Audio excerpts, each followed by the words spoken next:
that. How can you do that to a man? I can't believe it. That showed up. I know I did. I didn't mean to sandbag you in your own house. Wasn't even trying, dude. Wasn't even going. A man's got like reverb for days, and like he just It's like have you ever seen like well, probably fewer lately, but when buskers were a thing, I saw a guy who could do a thing with his hand on his throat. He could make it sound like he was doing auto tune for a little bit. That's cool. That's wild, right? Yeah. There was a stream I was watching. It was me and Nick were both watching. It was Super Eye Patch Wolf, his charity stream he just did for Trevor Project, and what was the other one? Then it was I think it was Know Your Rights. It was Know Your Rights. Yeah, you're right. Yeah. It was that, and he had his friends who he usually records Let's Fight a Boss podcast with, and one of the members, he does an amazing impression of the War Games robot. Okay. Of the War Games robot voice, and he was doing that for like 10 minutes, I think. The very stilted robotic, play a game. No, but okay, so lower and mid. Do you want to play a game? Yeah, but dude, it was so good. Yeah. And he explained like you got to be breathing in while doing it. And oh jeez, dude, it floored me. It was so I need to learn how to do that voice because I would use it everywhere. Yeah. If I could get a chance. Yeah, I mean, actually recording it is not too bad. Would you like to play the memory game? Red, green, blue. But yeah, doing it on the spot is like hard. What, Nick? No, doing it on the spot is hard. Like you can actually do the recording, like you just get separate words and just say them like randomly, and then you just edit it. Oh, I could program a robot to say all the fucking words like if I wanted to. You can have an auto-tune like AI. Yeah, but doing it in real life that's tough. That's the fun bit. Yeah. While I've been that's good. Who the hell is that? Oh shoot, did that pick up? Yeah, I can hear that. Oh god. Let me unplug the phone. Hang on. I was gonna say while I was in lockdown, I found out that Nick.com, you can go to Nickelodeon.com and you can have SpongeBob. He can say anything you type in. It's wild. Yes. You can have SpongeBob really express some anger you're feeling, which is a help. Okay, apologies for that. Hello? Here. Oh, okay. Hello? Sorry, I just want to apologize for that. Nah, it's all right. You're all right. I might take that out of the recording. We'll see. Nah, it's all no chaff. All that's right. Wheat. It's all there. Why start doing quality now? When they come to expect this level, don't change up a formula that's working. No. Yeah. Well, okay. Okay. I don't know what fucking episode this is because it's been a bit. It's the third episode. It's the third quarantine podcast. It is. Yes. So doing that. We had to. I do want to apologize for the lateness. I did kind of talk about it on Facebook, but to be more in depth, we had to wait for some essentially technology to come in. Yeah. And set that all up, try to make it work. Luckily, everything should be copacetic now, so we could all literally be in all separate rooms. Yeah, none of us are in the same room at all. No, which is it's a first. That's gonna be a first. I think this will vibe out. This will vibe out fine. We're gonna be good. This will work out fine. I still am a believer of getting everyone in the same room. I mean, but if it is what it is, Yeah. But I do like the same room because I like the energy. There's a different energy there. Yeah, but I mean. But we gotta do what we gotta do. We're gonna do. We gotta do it. Yeah. Yep. Yes. Go on. So things are still gonna a little bit of hiccups here and there. My internet connection is unstable, is what it's telling me now. Oh, now it's fine. That's cool. Cool. That's gonna be scary as fuck. Okay. So keep giving us updates. Keep giving us updates. Let me lower this a little bit. Lower these. I'll be changing levels on the fly because I'm looking at them. But yeah, everything. This should be good. This should be good for a bit. Yeah. So oh, go ahead. I thought you were gonna make a comment about the state of things in general, and you were just gonna say everything horrifying. Oh, yeah, I could talk about the outside world. Yeah, everything's on fire. People are finally waking up to everything that's been wrong with society for a while. Nick and I talk about it all the time. You'll always see a person's true colors in catastrophes or emergency situations. That's when you know who somebody really is. And guess what? We're seeing a lot of people, and while there is a lot of good up there, you're seeing the fucking lizard people coming out of some people's skins, man. Yeah. Okay, so it's pretty wild. No need to name names. Anybody? No need to name names. Oh, I'm down to name names. I don't know. Well, I'll ask. Where's this going? Yeah. Look, man, that impression was too good. I'm sorry. Have you guys had the unpleasantness of like someone on your social media, someone you know, and you're like, I know they're not wearing. They've fallen I know off. family members who are not, and luckily I don't have that good of a relationship with my family, so it plays all out. It's fine because I don't see them. Okay. And the people I do have a good relationship, we're pretty good about it. Yeah, good. So we're good. We're Gucci. Good. Does that happen to you? Were they like it's not people I'm close with, but it's like because what else can I do? I'm still working from home, and I've got like weird hours, so yeah, I can't really like sit down to read a book most of the time until I'm off or watch something like I usually could. Yeah.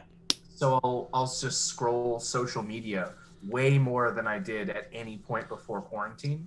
I think I started scrolling way more due to all the protests. Yes. That was the one I was paying way more attention. And there were I made that obvious. We did a charity stream. And by the way, everyone who went to that charity stream, thanks so fucking much. We did a good amount of money. Yeah, like more than I thought I would. It was so much fun. Yeah, and it makes me want to do another Salty Bet charity because I thought that was fucking a blast. It was great. Oh, it was great. Yeah.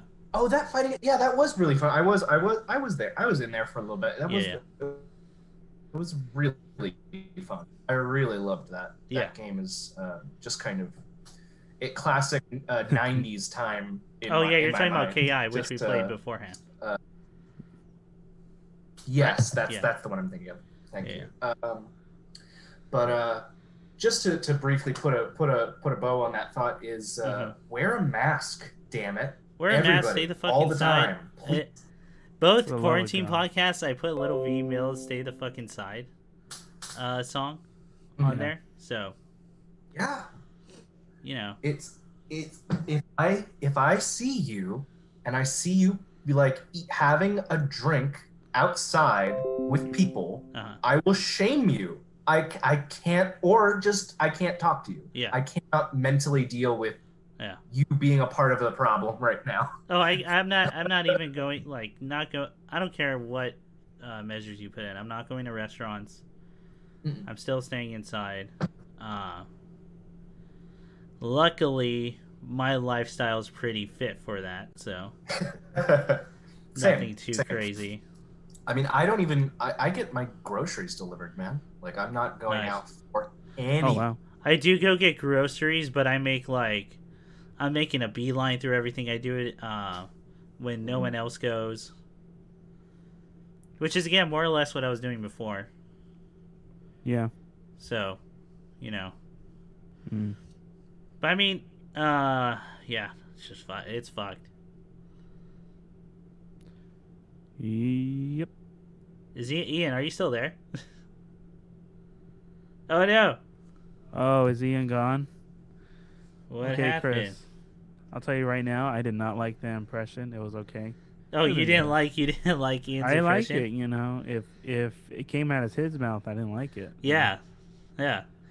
So you know what's crazy is that we're still Ian is the host of this room. Yes. And he tapped out. I'm sending him a message right now. Oh snap. This is going good.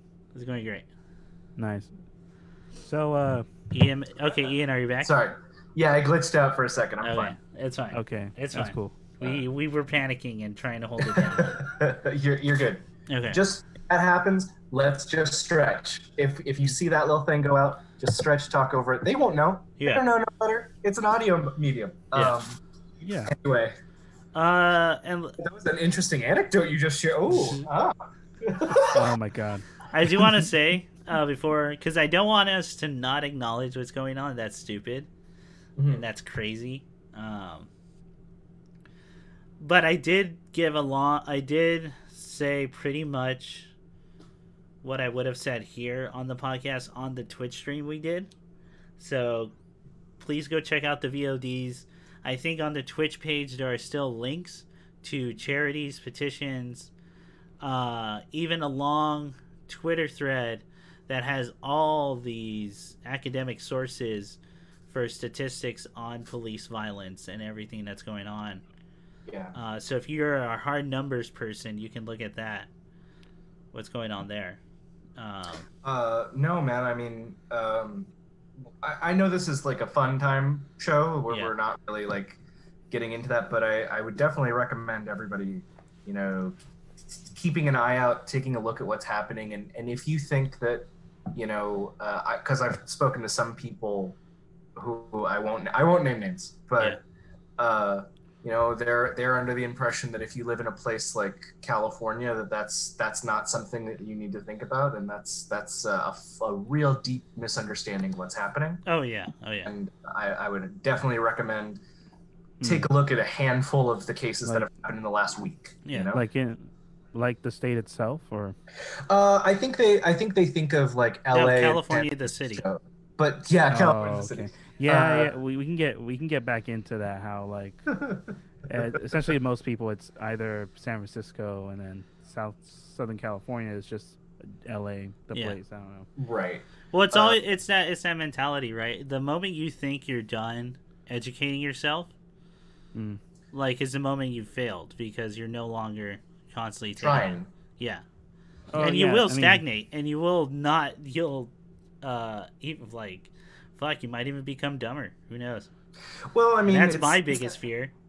It's that same thing of why there's so many people who were like bulwarks of forward thinking, trying to make the world a better place, and who are even kind of the face of trying to do better, who are now like 25, 30 years later. Well, they stopped trying in 1998 because they're like, well, I know best. Yeah, and they weren't listening and they weren't engaging, and now they're. That is a hard people for. That is the hard thing for most people to understand. That it is it's a constant uphill battle you're doing. Yeah, absolutely. And no one knows what the mountaintop looks like, or like, I can't even hazard a guess. The mountaintop is like, or where we're not where all these injustices are gone. I think a lot of it is also you've got to think of it as a macro version of self-improvement. Yeah. Like you're gonna die trying to do better. Yeah. And I think that there's something. I think that's at least a more honest, if not noble, pursuit to say, I'm probably not ever gonna get there, but I'm not gonna stop trying to do the thing. Because it's only a positive. Yeah. If you keep going forward. Whereas staying still is an automatic negative. I agree. What definitely doesn't help is a lot of people are encouraged to be that. They're definitely encouraged to be set on a certain value or a certain mentality or mindset. And it's very much you're encouraged to think and feel this way. Even if you genuinely don't, you do it for others, or like you do it because you still want to be part of a group, or like you still want to be part of like a bigger situation going on, you know? Yeah. Yeah. That's definitely what leads to like disconnect with people in a certain class. Yeah. That if when they just see on the news and react to what's happening, but then when they ask someone who's in that situation what's happening, it's a very different story. So Oh, definitely. It's safer, it's warmer, it's more comfortable not to do anything. And to say where you're at. There's also like the kind of speaking to the discomfort, like there's something, and it's very relatable to feel like, can't I just have one thing that's a constant? Can't I have this thing that's just like it's done and it's there and this is the thing? Yeah. You know? So just briefly, I'll touch on this as a thing that I think is like really sweet and positive. So I took a call from my mom the other day, checking in on her, seeing how she's been, and the start of the call, I thought she was kind of in this place where she was like really upset, specifically about like, and to be clear, like my mom is a wonderful, sweet person. She is. You know, she's a wonderful person. And she was just like, I just don't understand what's going on with these statues. Why are people defacing property? I don't understand. And I think she genuinely, you know, etc., didn't understand it. Yeah. And it took less than 10 minutes. And you know, and here's the thing, it was a little uncomfortable to have to like, well, Mom, here's why, like, because the people who you know, for example, like the guy who set up a lot of the missions did bad things to most of the Indians that lived there. Oh yeah. And here's what he did, et cetera, et cetera. So people are mad about it. And they did this.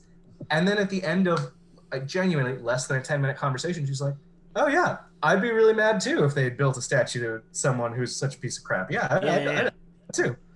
And it's legitimately such a short conversation, but I think that it's also, I don't know, especially when I'm thinking about people of an older generation, maybe there's a lot of this context that isn't there for them. And, you know, it doesn't hurt that you know, if you can, and you have a person in your life, you know, be the one to have that conversation with them. Yeah. About whatever it is. Like, you know, our parents grew up in a generation that was taught how awesome Christopher Columbus was. Oh, yeah. And like they don't, and then it's like, well, man, there's a lot of problems. He did a lot of not chill stuff. Like 99% of the things you were told about him, he didn't do.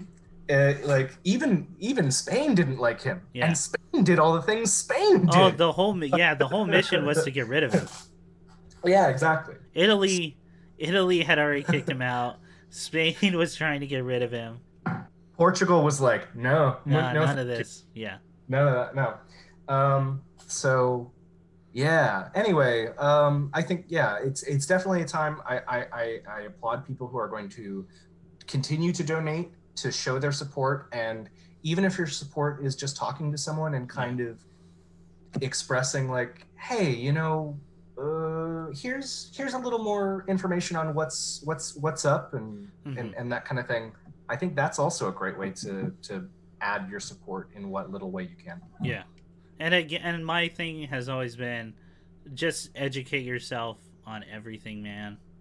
Yeah. It would blow your freaking mind to find out how much free stuff is out there from academic sources. Like, it would blow your mind how much is free, how much is easily look up.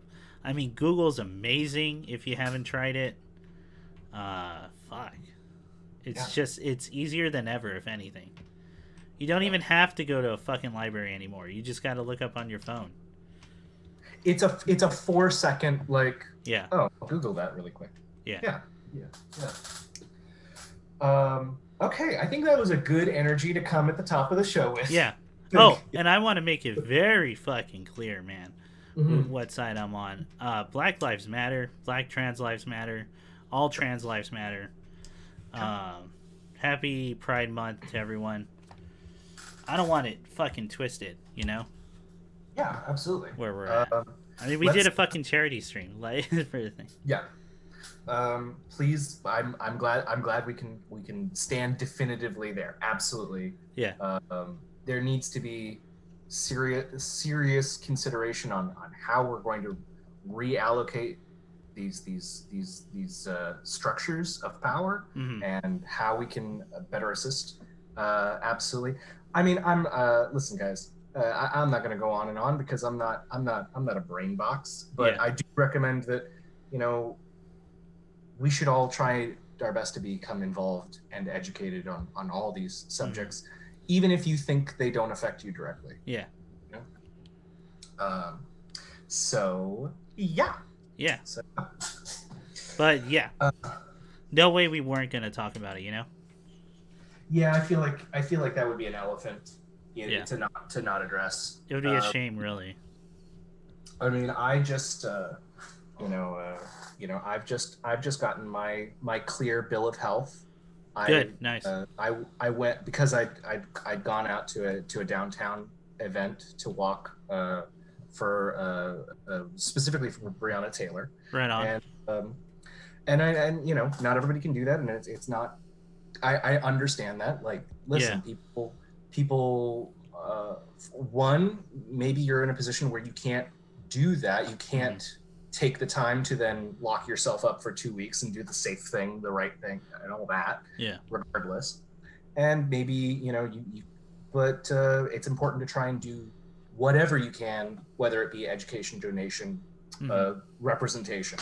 Yeah. All the above. There's a ton of other things to do. So many. You guys ready to shift gears? Yeah. Okay. Let's do that.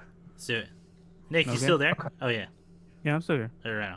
Alrighty. So let's... I don't know. What has everyone been watching? And doing? A lot. I know, Ian, you were particularly excited. So if you want to get the ball rolling. Sure, man. Go for it. I've been really in a great play. So like I said, I've got like really weird hours. So sometimes I'll be awake for hours before work, and I just have nothing to do. And sometimes I'll, just want to get to sleep. So I've read a bunch of books. I've been watching a bunch of shows. So let me just go through real quick. I started to watch this show called, I think it was called Twin. And it's like it's like a European drama. It's like a German horror show.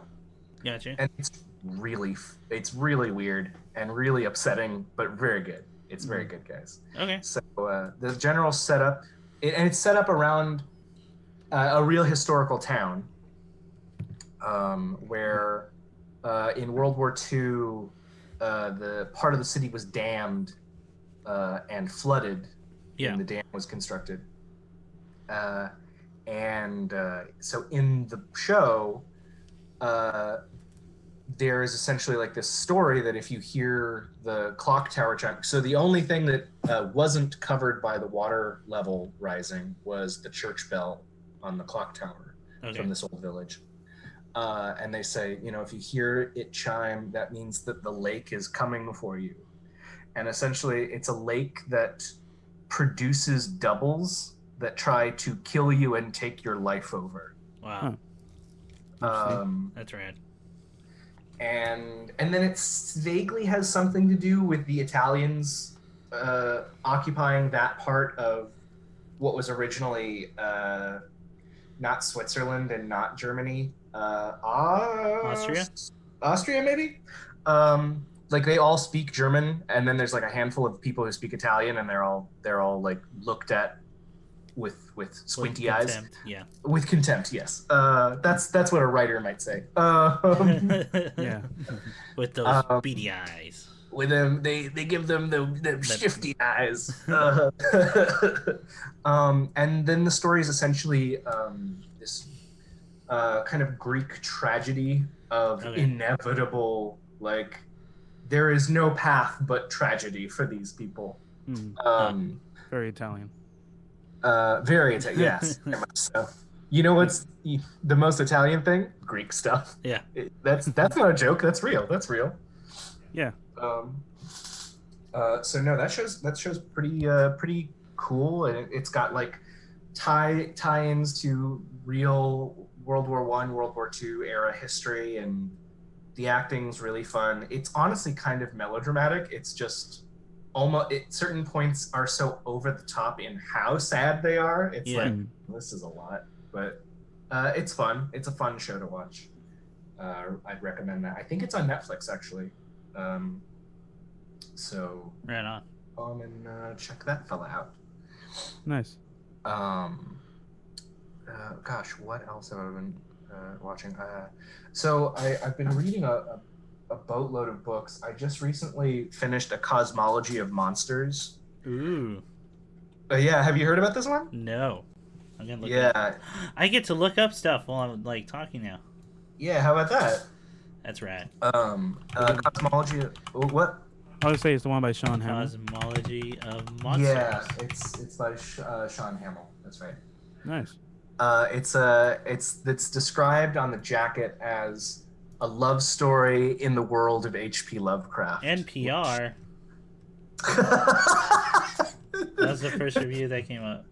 The contempt with which you said that. Oh no, it's more like, wow, they the nerve of them. Okay.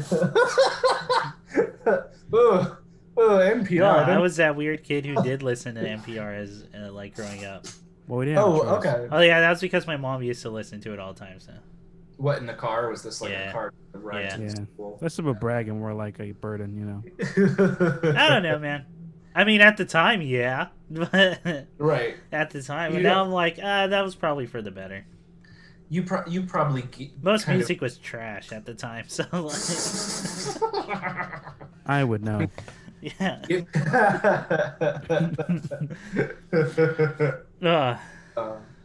That book is really fun, and then I started.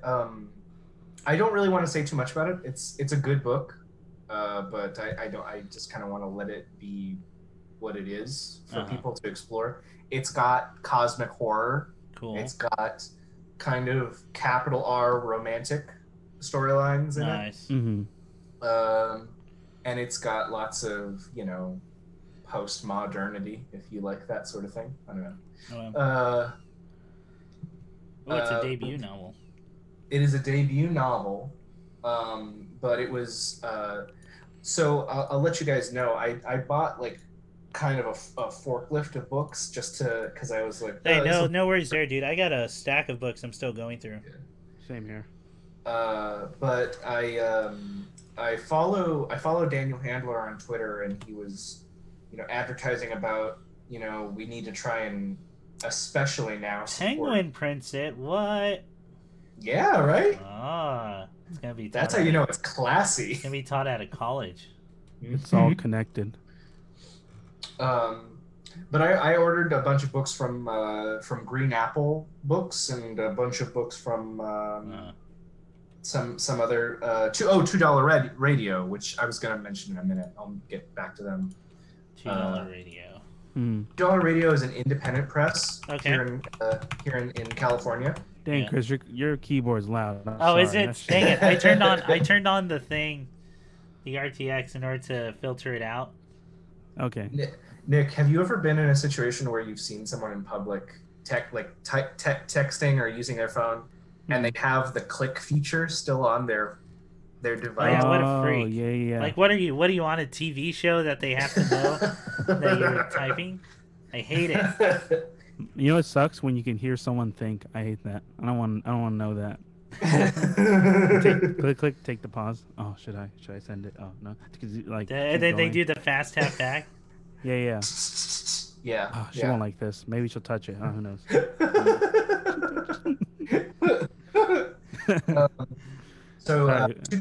Dude, it's all right, man. So $2 Radio, I really want to talk kind of in depth about. Yeah, I'm looking at their website right now.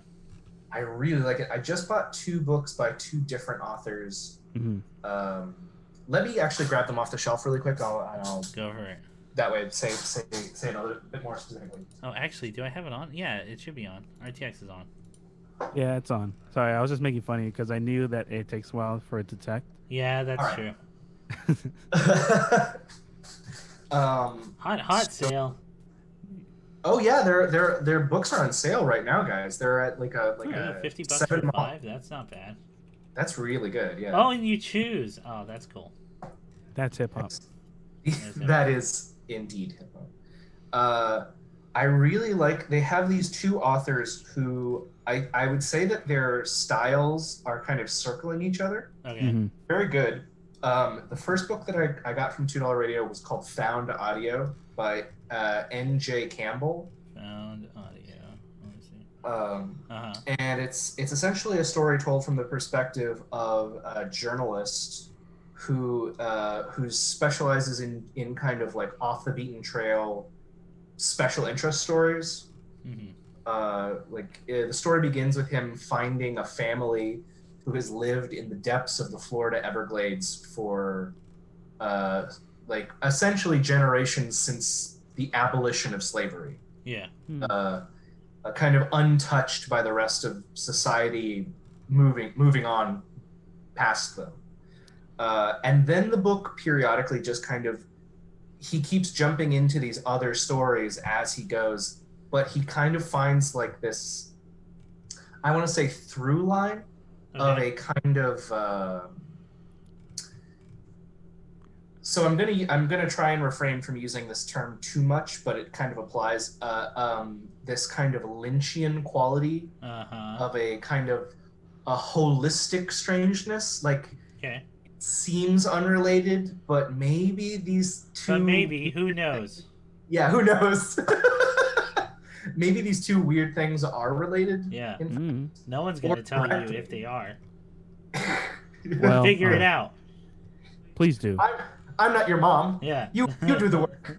Yeah, sissy, do it.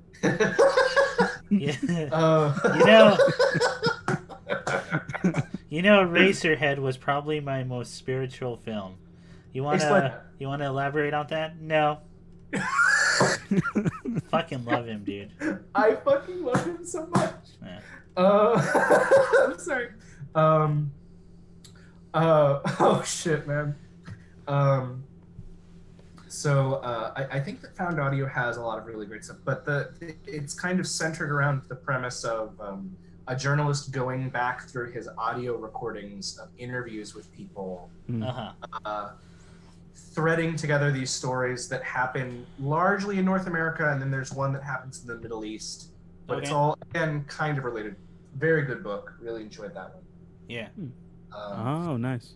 The other one that, again, eerily kind of in the same world for being written by a different guy, is The Absolution of Roberto Acetis Lang by Nicholas Rombas. And this film is like for movie nerds, very explicitly. You mean the book? This book is for movie nerds. Okay. Yeah, it explicitly talks about David Lynch in it, and Jodorowsky, and kind of other surreal filmmakers, and or Kafka, like, my man. Yeah. And essentially, The Absolution of Roberto A. Lang is a story about a film critic who meets a director who's retired, and he learns that the director has a private collection of films, but several of them he has destroyed, and claims that he has destroyed these films for the protection of other people. And then the story kind of goes into the idea of these different films from different filmmakers at different times, but there's, again, this weird holistic sense of there's one thing that's like, so for example, if I could mention, like, there's one film that's supposed to be set in the 1980s about guerrilla warfare in Latin America. Okay. And the main character in the film has a black star tattooed on the back of his hand, and the movie's called Black Star.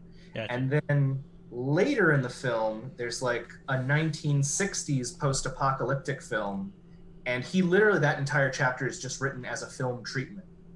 So it's just in a different typeset, written in a different voice. Yeah. As if you're reading like a pitch for a movie, and in that movie there's like there's several things that kind of there's tonalities that are very similar, but then he touches on like a character who's in there, and they like offhandedly mention he has a black star tattoo on the back of his neck, and that suddenly rings a bell with you. And then again, it's still in that world of, no, I won't explain it to you, because it doesn't necessarily tell you what it is, but there's something deeply unsettling about these films in a way that's kind of, it's not just that the movies are weird, it's like it puts you into a different space, maybe. But then it starts to describe kind of the people who watch them start to experience not necessarily the events of the film, but like qualities of the film in their life. And then it's kind of like, well, that could just be, you know, you just watch the movie, so you're looking for these sorts of things. But how often does a waitress have like this very particular build and facial features and wear this weird 1940s style of dress? That's not as common. So it's like possibly like the idea of movies that are viral in a literal sense, like they and I like that kind of okay. So both of them are like trippy, weird horror stories essentially, but really, really well done ones. They sound interesting. What was the first one? The first one is Found Audio by N.J. Campbell. Gotcha. Found Audio. Yeah, these all sound really interesting, actually. And then I've got one other book that I really want to throw out there for a recommendation for everybody. Yeah. The Bible.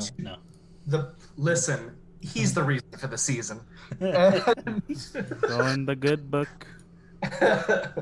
And the first shall be last, and the last shall be first. Read about the werewolves and make a pledge to Jesus. Yeah. They're there. Did you find them? Guys, did you know that when you're Catholic, you get to have dragons in the Bible? Yeah. They get dragons in the Bible. We get dragons. We get dragons. Yeah. They don't. They're for us. We get to use the word. They don't get them. You guys got giants, but we have dragons. That's true. Fair trade-off. Oh, it's about Ian. Okay, so like, I thought you're just making general statements. I'm sorry.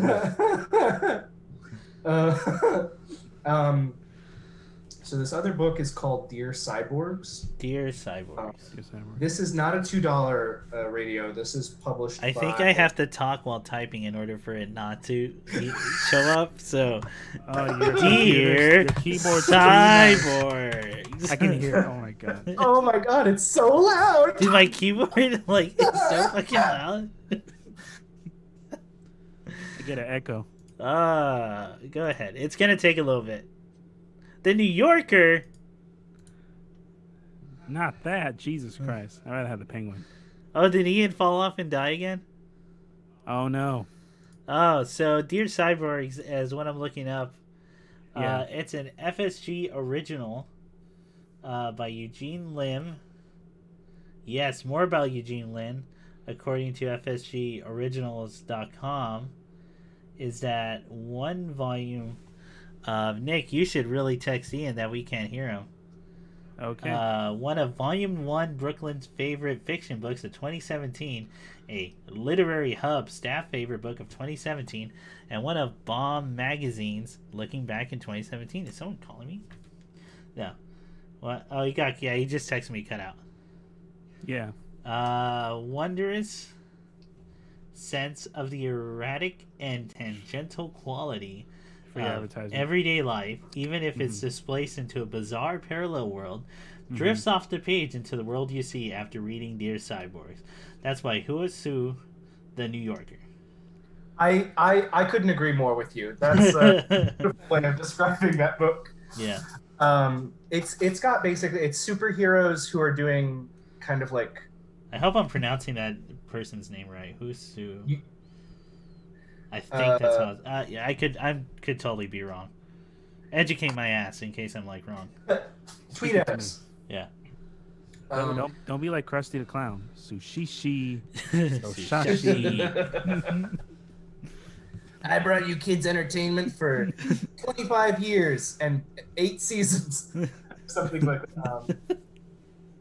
that. There's a really the greatest Chrissy, you're back to being the greatest entertainer again. Oh yeah. Except for that guy. That guy's amazing. You know, Johnny, sorry, I have to say this because we need a Simpsons trivia every podcast episode. That episode where Johnny Carson shows up, apparently he didn't want to leave. Like, really? Yeah, he was talking to everyone on staff. They were all busting up laughing. They would tell, like, long stories. Apparently it was, like, a really long day that day. Wow. Yeah. That's really weird. I mean, it's also weird to think about, like, The Simpsons has been on since Johnny Carson was still doing his Tonight He was Show. Retired by then, I think. Oh, was he retired by then? Letterman was on air. Okay. Yeah. That's why, and I think that's what, because this is a Conan O'Brien story, but he says that's why he thinks he was talking for so long. Because, you know, you can't just get it out. He has to just get it out, you know? He's got a buildup of jokes. Yeah. Yeah, no, I get that. And only so many golf clubs. No, that's the wrong. That's the wrong one. That's. I go for it. I can talk about old '50s comedians for like 10 minutes, and then I got nothing. Hey, put a pin in that. We'll come back to '50s comedians. I was just gonna say, there's a really great section of the story about. There's like this. It's kind of slightly. It's heightened reality. It's kind of like I said, a comic book reality, but this woman who literally just like dumps her whole life to go join a protest against prison treatment. Yeah. And they then overtake a corporate building's headquarters and flush everyone out and refuse to leave. And then they start like a utopia that lasts for 5 months inside of a corporate building, and then they describe it as like, we broke out all the windows and started sharecropping on the 4th floor, and it's very strange and kind of bizarre, but like chess. It's exactly like that. Yes. Say what you will, you can't write that. You genuinely listen. It's true. Can we get real? Wait, what? Right, what? No, you just can't write that happening. Like, some people make the idea of, like, you know, like in the dome, or like they make this separate society. But some of the stuff that pans out when some people do that, it's pretty insane. Oh yeah, it is. Because you have to make do with what's available. Yeah. Yeah. And that's ingenuity. Like if you're not very ingenuous. Sometimes it is, yeah. Yeah. Like But sometimes people die and it gets awkward. Yeah. You know what? That's it's a bummer, you know. You know, for every beautiful, sparkling city, you get a Jonestown from time to time. But you know, that's the dice. That's the dice you roll. One-sided dice. It's a. It's one-sided dice with magnets on the bottom.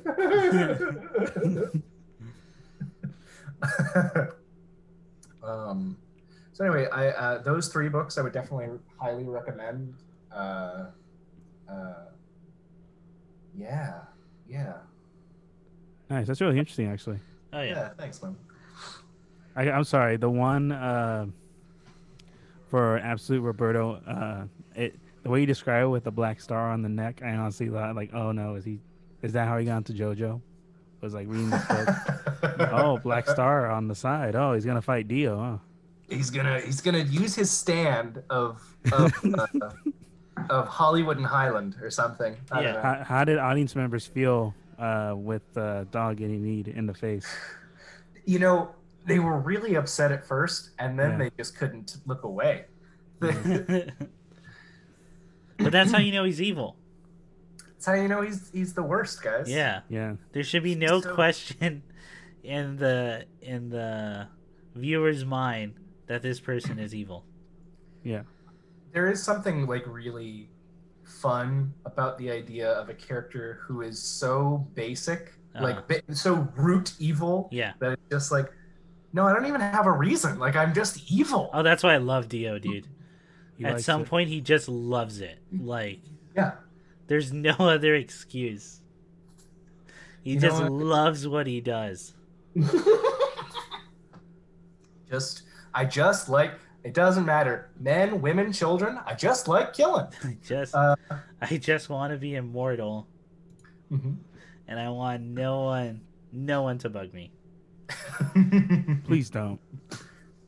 Please clap. Oh yeah. Oh man. So have you watched anything or watched anything? I've actually been spending a lot of time listening to new podcasts. Oh, that's cool.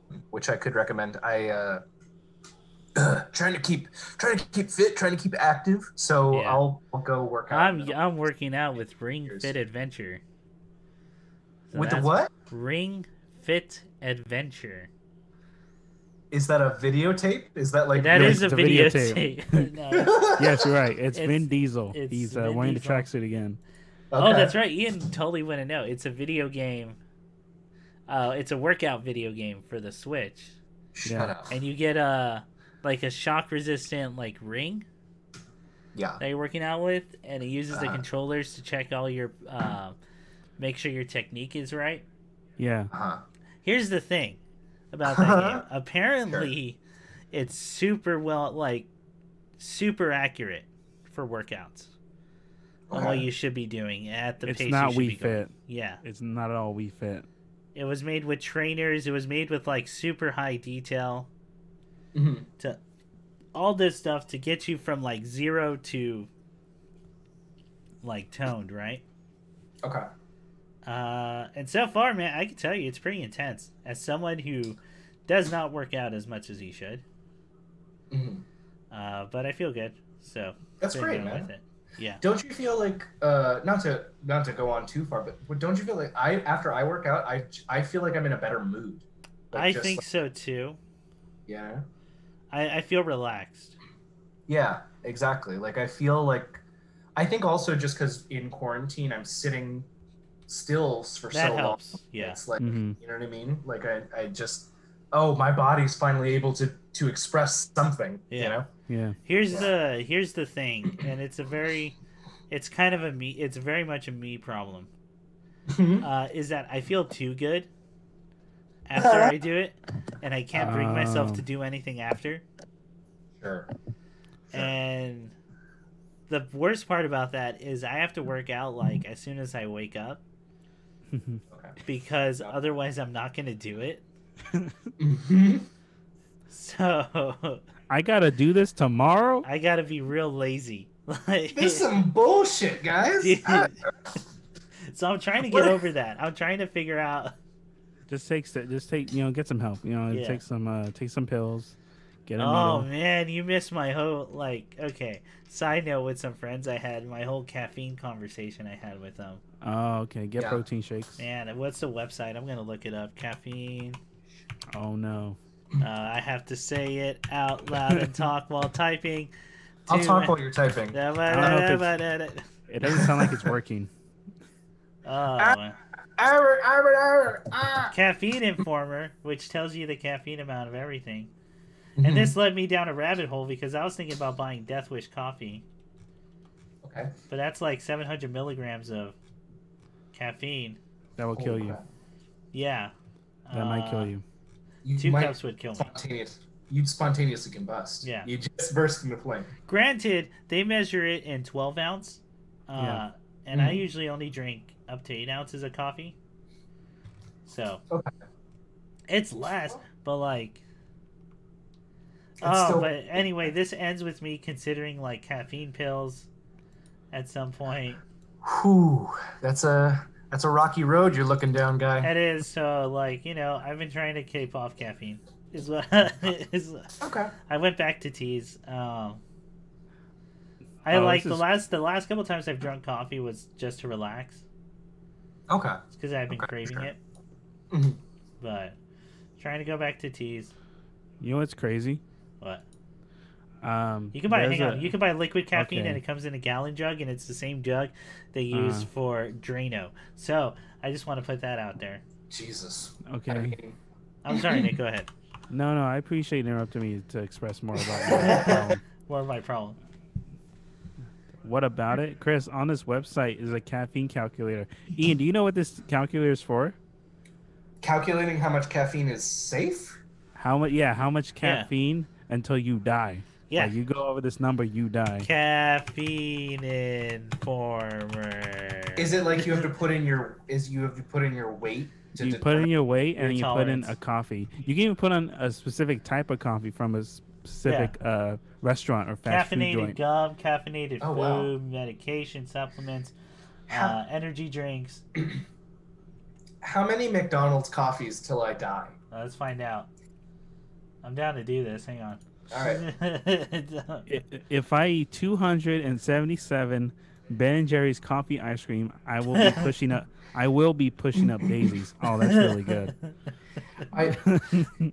So, do you guys know about how, like, I think it's... All right, hang on. For McDonald's coffee, is it the iced coffee, the regular coffee, the mocha, the latte? I'm going to classic black coffee. Classic black coffee. Okay. What are we looking at? It's high. Well, the strength is high. Serving size, it comes in 16-ounce cups, right? I think so, yeah. Well, what size do you get? Medium, large, or small? Let's say I'm if I were to drink a cup of coffee, it would probably be a small, but small. So I don't know. 109 milligrams, which ain't that bad. No. That's more, but it's more than like a can of Red Bull. Less than espresso, less than Monster. Wow. Okay. Yeah. Okay. I guess Red Bull does give you wings. That's high. Wow. Okay. Yeah. Oh. Mountain Dew Game Fuel, and I know this for a fact, is only 90 milligrams of caffeine. Oh. So it'll give you a jolt, but it's not going to ruin So your life. that's what started the road into figuring out caffeine levels. Mm-hmm. I was like, man, Game Fuel does fucking nothing for me. In fact, I've gone to sleep like right after drinking one. Oh my god! And like, that's what it is. It's super low. 211 cans of Mountain Dew Kickstart will kill you, Chris. 211. Yeah, so just stick to 210 and you're good. Like at the same time, or just in total? Because I feel like you're pushing it. It's gonna be in total either way. Like it's more about how you get to that number. It's not about like. I mean, during the day, it suggests 8 cans. You could have drank 8 cans, Chris. Drinking 8 cans. But what if you had more? Yeah, caffeine pills are on here stacked. Finding a rich, clean caffeine mixer. I was gonna ask you guys. You guys know how like bananas are very slightly radioactive? Yeah. Yes. And then they're like, if you have like X number of bananas, you will get radiation poisoning, but also you'll die because you have 12,000 bananas in your body. Same with cyanide in almonds. Oh yeah, that's right. That's right.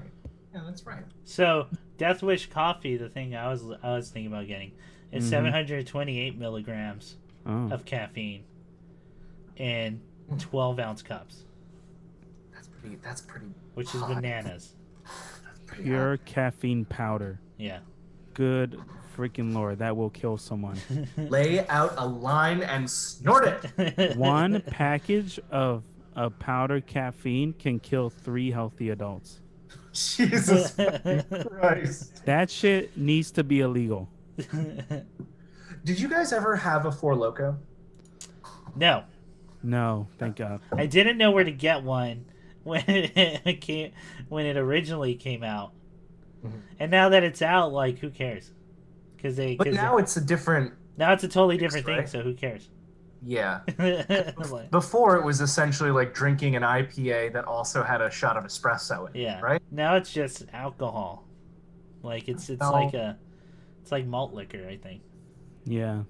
Bang energy drink is the 9th most deadliest caffeine drink. Oh, yeah, I saw that. 300 milligrams of caffeine. And I've had one. You were unimpressed. I didn't like the taste, man.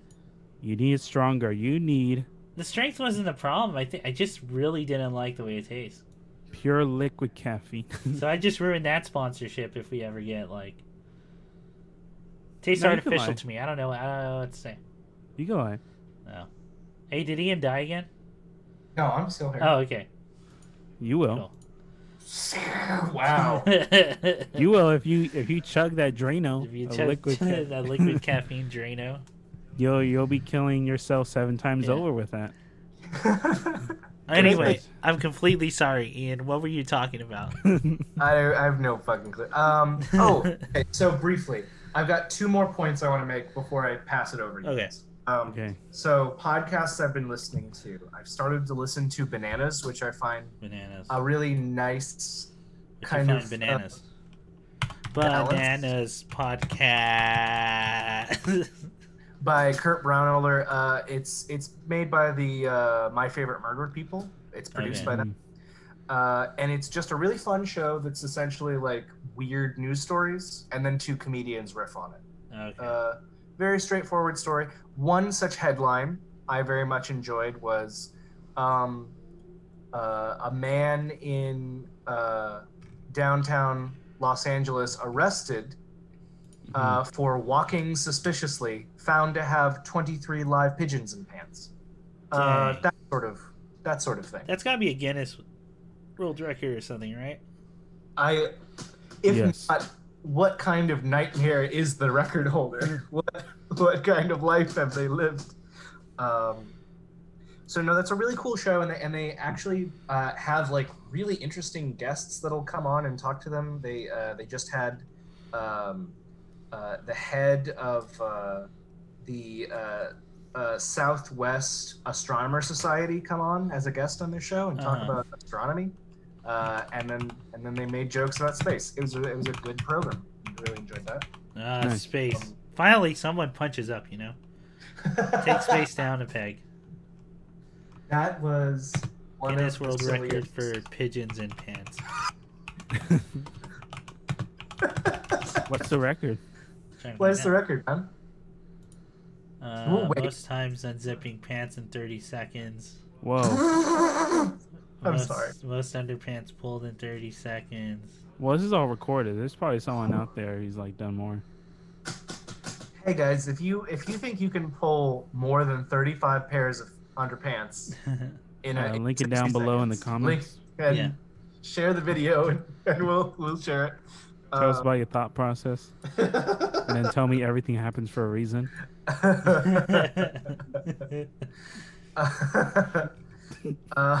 Yeah, I'm sure you had a reason. Fuck. I relate to that image of that cat screaming and someone going, "Why is the cat screaming?" and someone else going, "If you knew what the cat knew, you'd be screaming too." Jesus Christ. I relate to that pigeon. I relate to that cat pigeon way too much. I know exactly what you're talking. I feel like these days we're all a little bit more the cat than the man. You want to look me in the eye now and tell me my stories are unbelievable. You can't buy them. It's so strange. Okay, one other one that I'll mention just because it's really fun. You guys, please search it up later because it's so fun. Yeah. The headline was bisexual polyamorous goose. Okay. In 3-way relationship with swans, dead at 40. Man, that's just right. That writes itself. Mm-hmm. And what, like they only found out at the funeral? It's like the Birdwatching Society of Auckland or something. Okay. Oh, Thomas.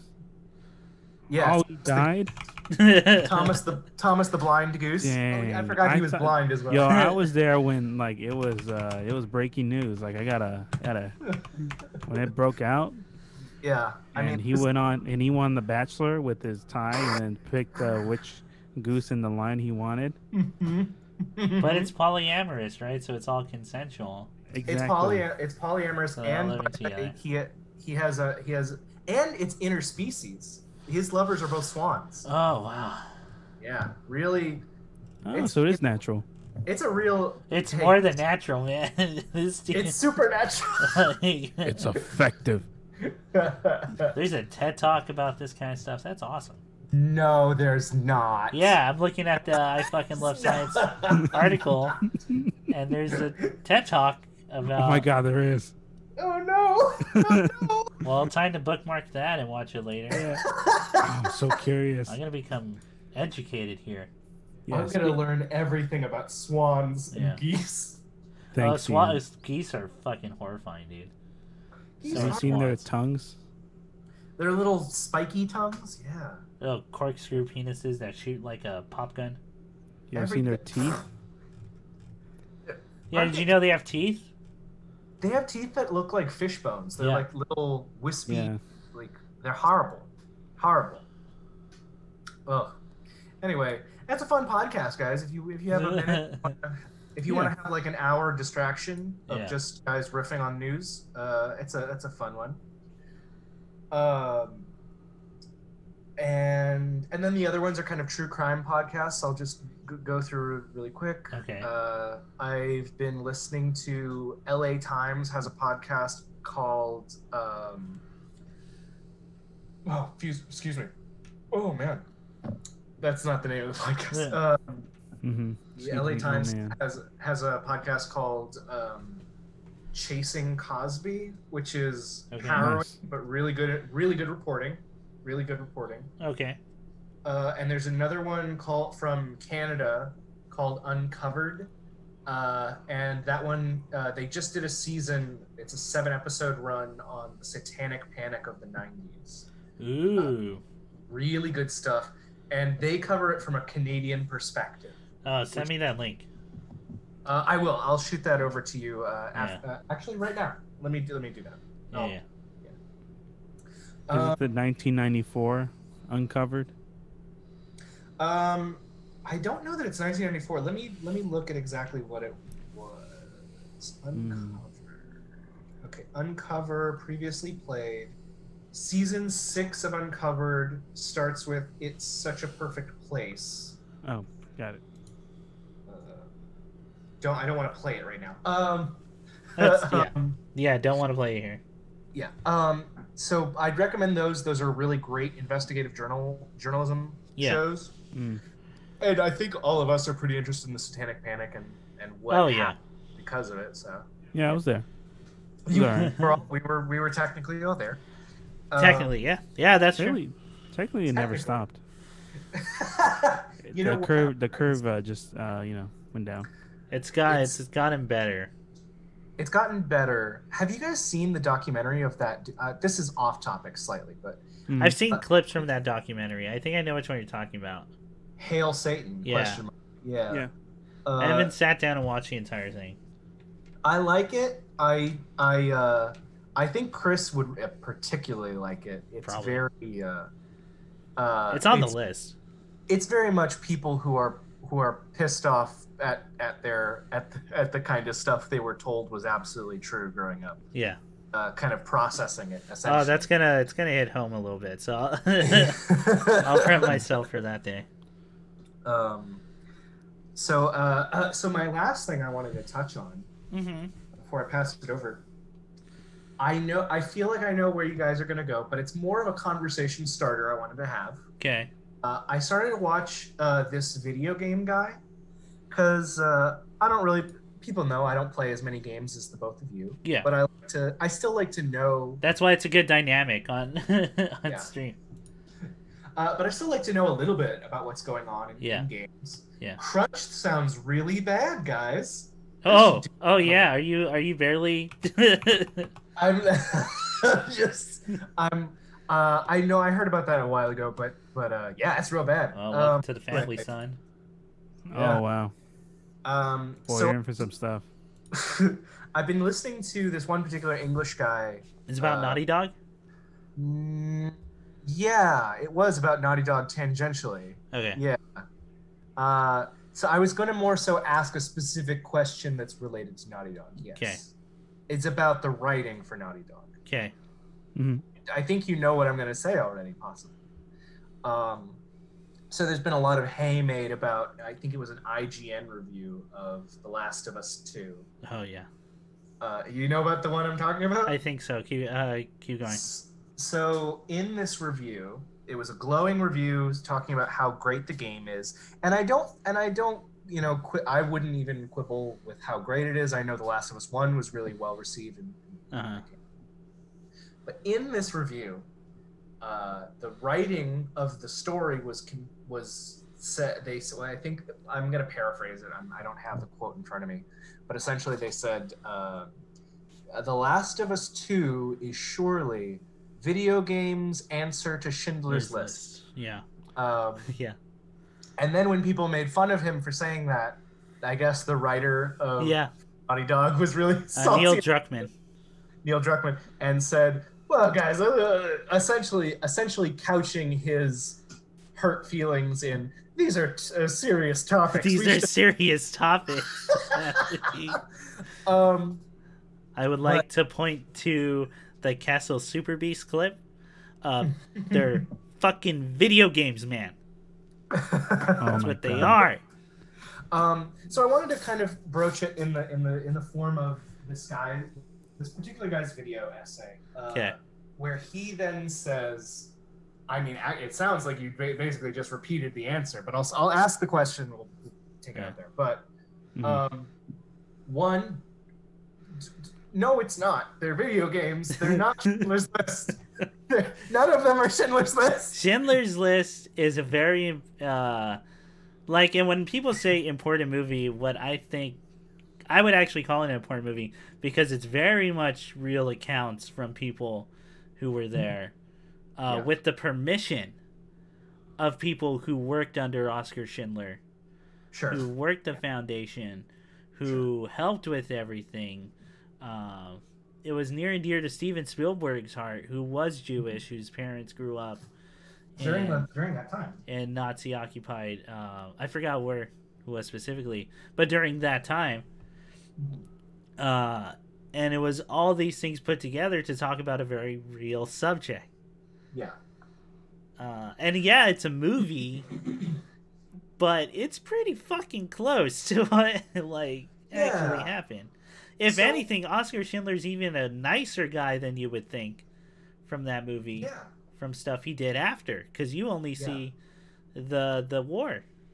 The war part, not all the stuff he did in France. Yeah. Where he relocated people and so I guess my question is, and we can talk about it a little bit, is are there games that have an artistic merit that are in the same realm as great literature and great film? And are any of them AAA games? Okay. As that's a second. That's part two. Yeah. Do you want to go first? Because I can go first. Yeah. Okay. Go ahead. I mean, you're talking to someone who has actually been trying to argue for video game writing in academic settings and stuff that should be studied. However, most of the time I talk about that, they come from indie and or small developers where the stories tend to be way more focused about something. For instance, let's take one someone all know, but people are probably going to roll their eyes as soon as I say it. Undertale, which is about accepting the worst of us and also getting to learn people. How do I put this? Without getting into the meta part, because the meta part adds a whole nother layer. But at its core, the story is about forgiveness and moving on. Right? Yeah. And also mercy and all that kind of stuff. Sure. Without getting into the meta narrative. The meta narrative I can talk about all day. But and there's a bunch of little stuff like that on itch.io. There's a really good surgence of games made from people from LGBTQ communities, from colored communities that talk about their own experiences there.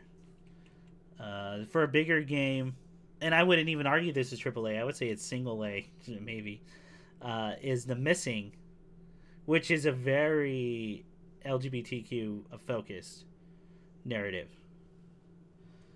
Having said that, Part 2, which is AAA, I don't think so, man.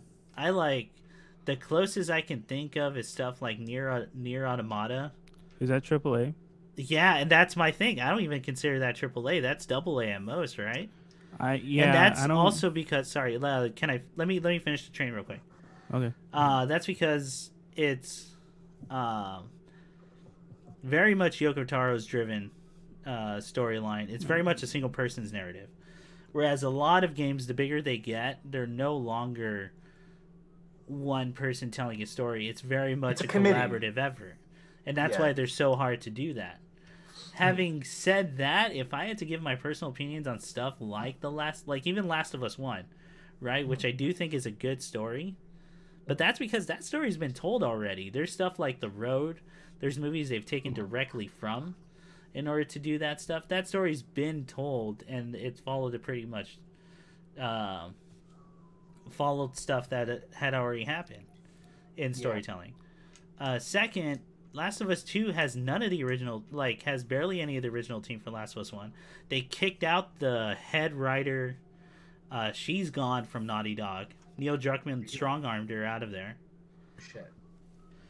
And it's hard. It's hard. Because I don't want to say big movies can't have important stories. They can. But big game, the more money that's going to be involved, the less important that story's going to be, you know? Well, let me just jump in just with one thought. So yeah, it's not to say that big things with lots of money can't be good. Yeah, but it's not impossible. It's happened before. But we're not talking about necessarily just as the quality of a product. We're also talking about artistic impact. Yeah, and that's what I'm getting at. We've seen films that are, I think that most of the Marvel movies are really good movies. Yeah. But only one of them has really come close to being something that's impactful, culturally making a point about something. Yeah. And other than that, and that person dies in that movie. Yeah. Yeah. Yeah. And just generally even within the realm of film, there's certain things that you don't compare to each other. Yeah. You wouldn't compare, I don't know, a story like Jurassic Park to a story like Rear Window. Mm-hmm. They're both thrillers in their own right. Yeah. They both have life and death threats and a gimmick to a degree, but they're very different things. And it's also medium where story is not the priority. Yeah. If anything, it may be third if you're lucky, right? Mm-hmm. Number one's always going to be gameplay. Yeah. If a game ain't fun or you can't be playing it for a while, then it doesn't matter what the story is because you're not going to go through it. Yeah. Yeah. It'll matter as long as people can find entertaining. I'm not saying everyone has to find entertaining, but as long as someone can get through that gameplay, then the story can finally pick up on its own, right? I got a kind of another question to ask you guys. I feel like you're both really well equipped to answer. So thinking about the art question. Yeah. So I think that there are often really good pieces of art that are by their nature upsetting or challenging to take in. Yeah. So if I'll be honest with all our listeners, I have not played The Last of Us 2. I haven't gone in. This is as a second hand. Yeah. Same here. I'm planning to pick it up later, maybe when it's on sale. But with everything going on with the way they've been treating their employees and their staff, I don't want to. I've just totally lost interest. Plus, Last of Us 1 has a pretty nice bow on it, so I wasn't even curious about second one, Right. And now most of the original writers are gone, so it's this is a whole other animal. Yeah. So just trying to keep our comparisons as in our lane as possible. Last of Us 2 on its face is pitched as a story that is supposed to be about cycles of violence and how damaging they are, and how they're emotionally and psychically kind of scarring to us, to be the survivors of violence, to be victims of violence, to be the inflictors of violence.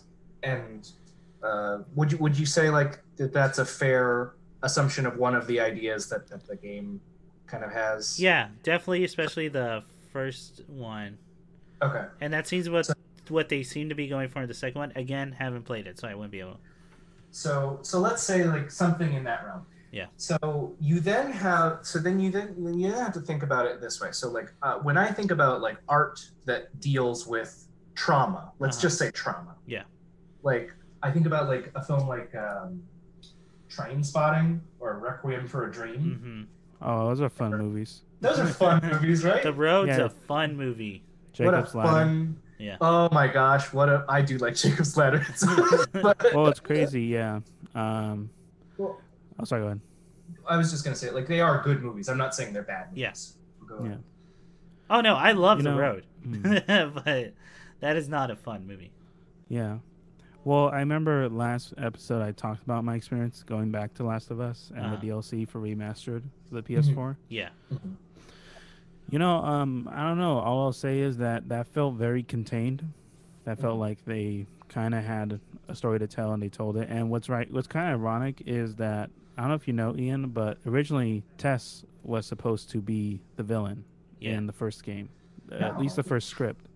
The idea was that, at least concept-wise, they wrote a scenario where essentially Joel screws Tess over a job, and then Tess hunts down Joel and Ellie to the end, to the final stage. And then they scrapped it because a lot of the writers and even Neil Druckmann said, well, that's kind of not realistic, and you can't really see someone trying to get revenge for a month straight. Right. Okay, Ian, that was 2013. Yeah. The entire premise of part 2 is Ellie going on a month journey across states to enact revenge. To do a Kill Bill. Yeah, so clearly they switch writers. And like Chris said, they switch writers. Yeah. Everyone that any game you like from Naughty Dog, everyone who worked on them are long gone. Yeah. It's all contracts, so they're all long gone. Yeah. So it's an entirely new team. From my experience, it definitely depends on what you're looking for in a game. For the thing of if it's not fun to play, then people won't play it. Yeah. I would say that. However, there's been instances where people do stick around because the story and the environment's so well done, they'll push through it. Yeah. Okay. That's the whole reason why Nier and Drakengard lasted so long.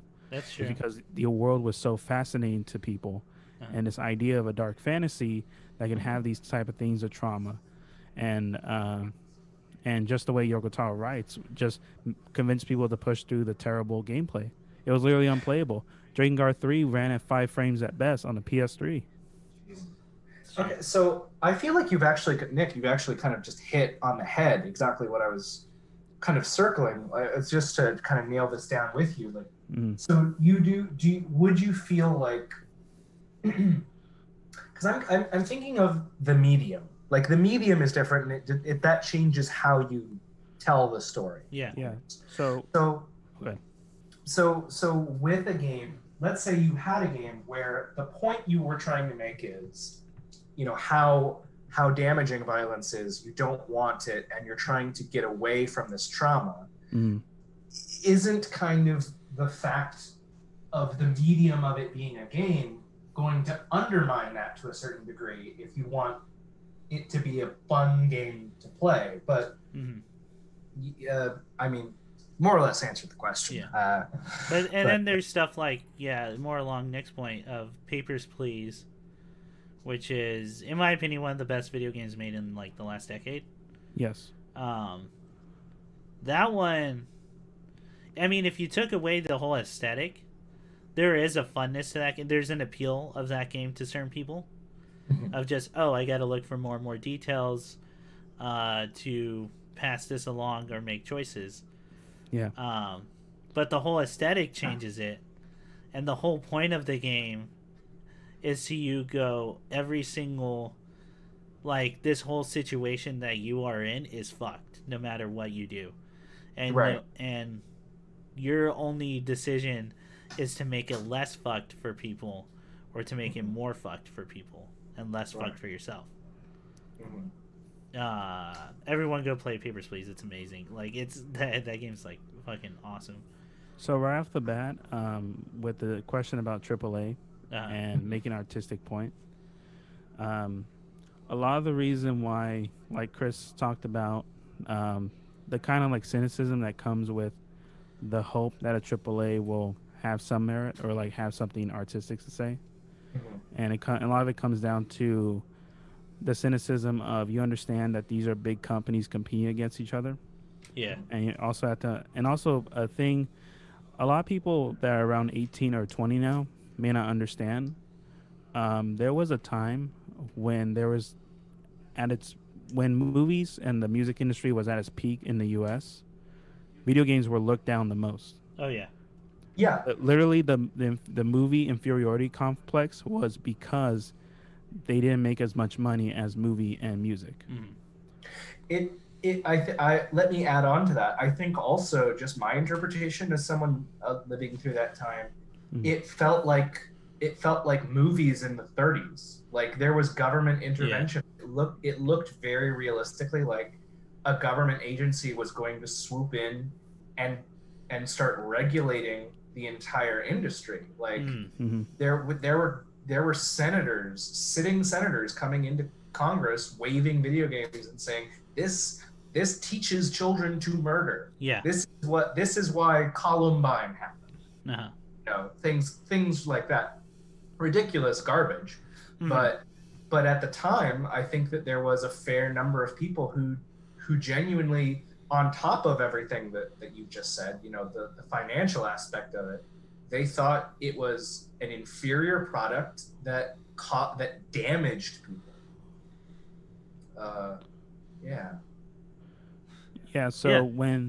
When AAA games or these companies have these practices you see, Ian, or have mismanagement that results in crunch time, that results in people working literally 100 hours a week, having to be hospitalized right after production. Literally, it's because these companies, on top of trying to be above the other companies, other AAA companies, they're trying to be above the people who told them they can't be a movie. Right. Because the biggest appeal in the PS2 and PS3 era for these big companies, the appeal was to make it like a movie, to make it cinematic, to have that ability on hardware, the generations of consoles that we grew up on. That was the biggest appeal to have. Now the biggest appeal to have is meta, and the biggest appeal now is having. Oh, sorry. I would argue it's not the biggest yet, but you're right. It's gaining traction. It's gaining a lot of traction. Yeah, and it's weird when sometimes you hear when you see interviews with a lot of developers within these big companies, and they say we had to raise it to $1 million. We had to raise the budget to this,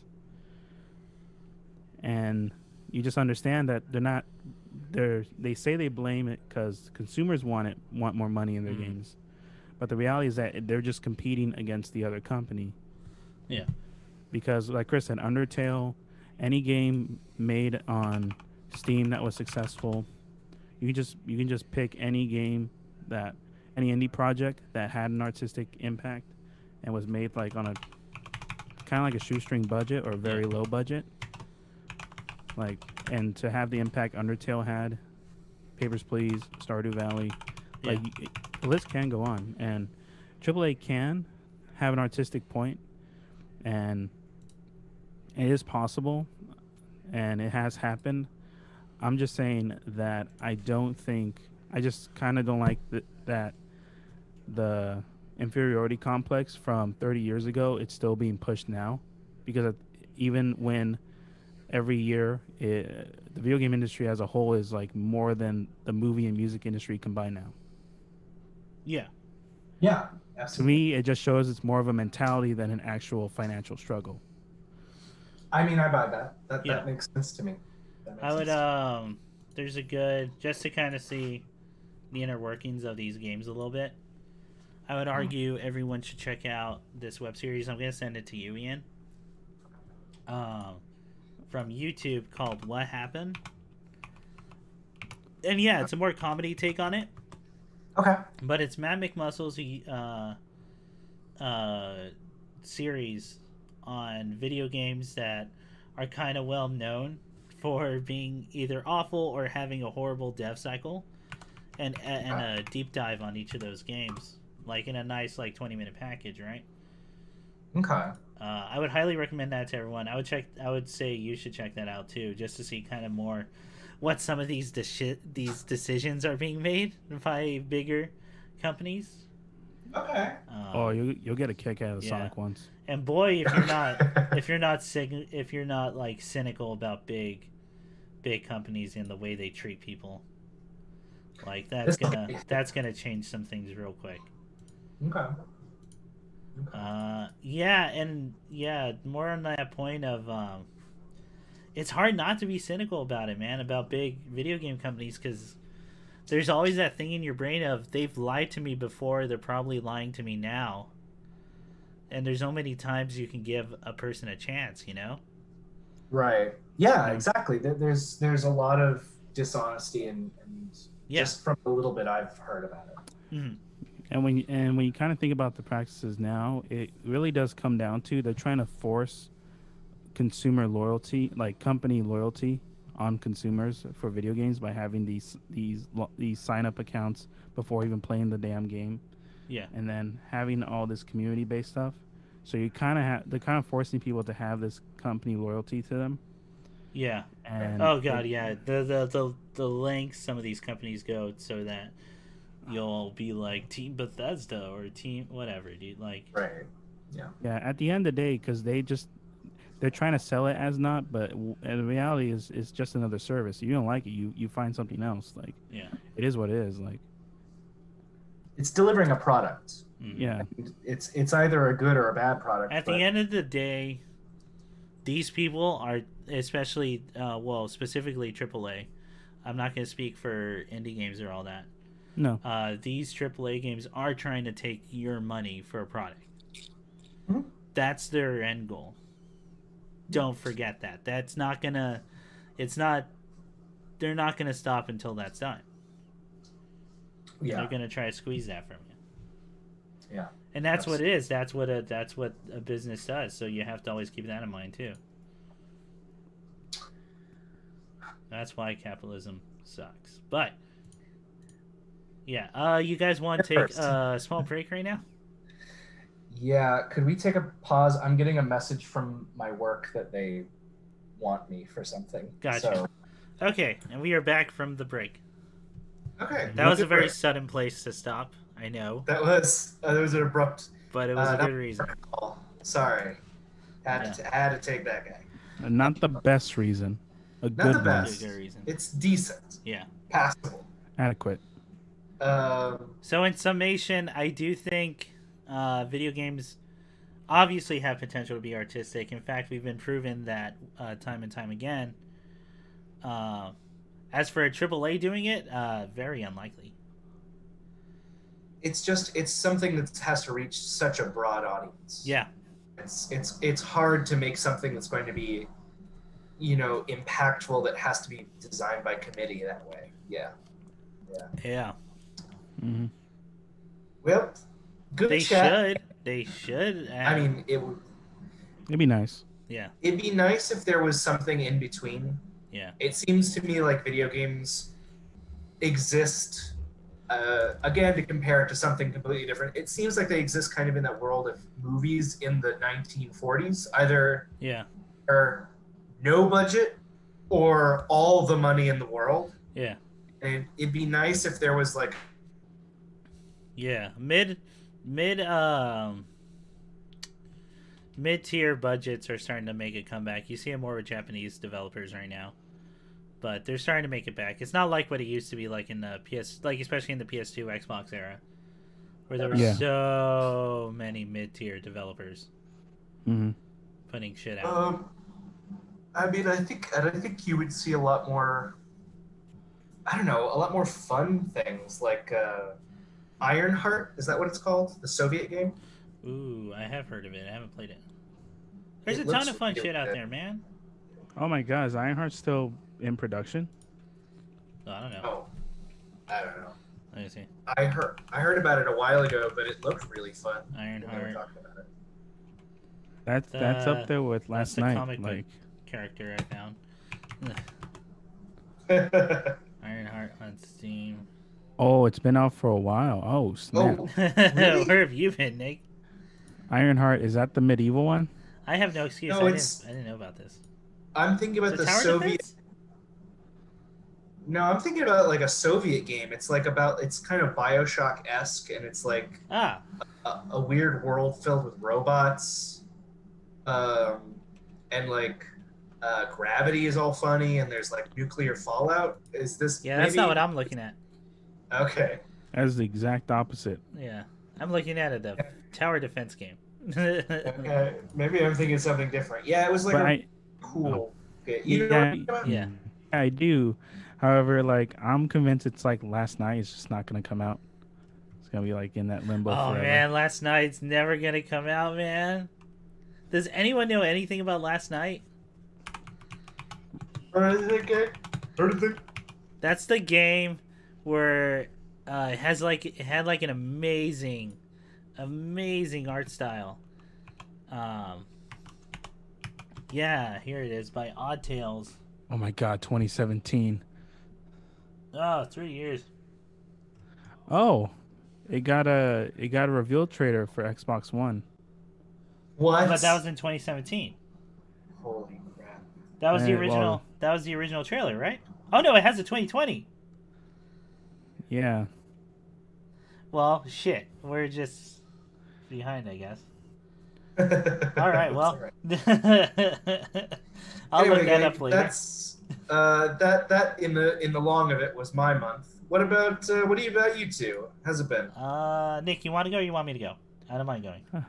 Yeah, you can go. I can go. Let's see. Most of it, besides the streaming stuff that's recorded and on the Compooper, I've been playing a lot of Persona 5 Royale. Okay. In fact, most of my video game time is that. Okay. What else? I built a PC, which, if you just listen to podcasts and not watch the streams, that was fun. That's been something I'd been planning to do for a while. And now my setup is pretty much complete. So, I mean, I was going to announce it at the end of the podcast, but I'm planning to do individual streams. I've talked about it with you guys. And just during the week, where they're meant to be more relaxed, like chilled out. And whereas these are tense. These are whereas I like the ones where we're all on. I like them kind of to be a party, or like like a get together, you know. I feel you. Whereas this is gonna be like, let's relax, let's play something for a little bit. That sounds nice. And of course, what perfect game to do? None other than Bloodborne or Dark Souls to relax to. I've talked about it on stream before. I know people find those games stressful. I find them weirdly relaxing. Okay. I think because I just focus on them and nothing else.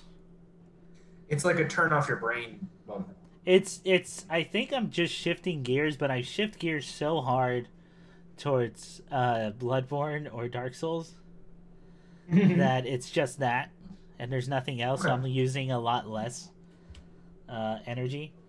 Mm-hmm. Plus, I've played most of them so many times I can kind of just go through them. Okay, it's an automatic moment. Yeah. So stuff like that, and then I'm gonna let you guys know when I'm doing it in case you ever want to join on chat. Oh yeah, thanks, man. Just as again, I want it to be more shit's cash, you know. Don't. No, but stuff like that, man. I think that'd be a good time. So just setting up for that. Let's see. What did I watch that we have not talked? I watched Black AF.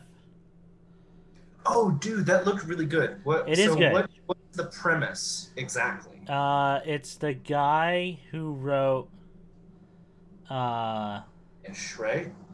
Yeah, no, he wrote Blackish, Mixed-ish. Didn't he write Modern Family or help write Modern Family? I think he was one of the writers on Modern Family. He was also Grownish, right? Yes. He did all the spin-offs of that family. Yeah. And now it's like a weird meta of his life, but it's also actors who are playing his family. Rashida Jones.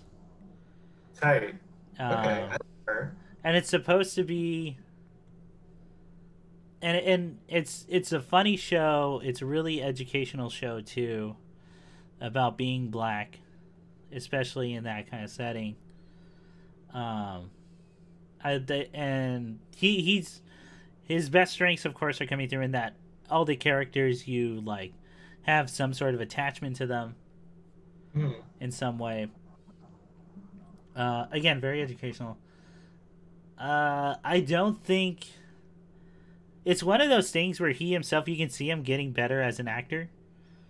Okay. Going through it. And it starts off, he's playing like a kind of single entity at the beginning. Like he's very much just one personality. Right. But that personality I do find relatable, so I didn't mind it too much. Okay. Where it's just you're like just kind of tired and shit's like, and it's just one of those things like, are you really fucking telling me that right now? And kind of just going off. It's great. Every character has their own little flaws. Every character learns a little. Yeah. It's a good sitcom, man. And it's funny. I mean, that's like number one, right? So like, it's good shit. Nice. What else? There's acting experience? Sorry, what was that?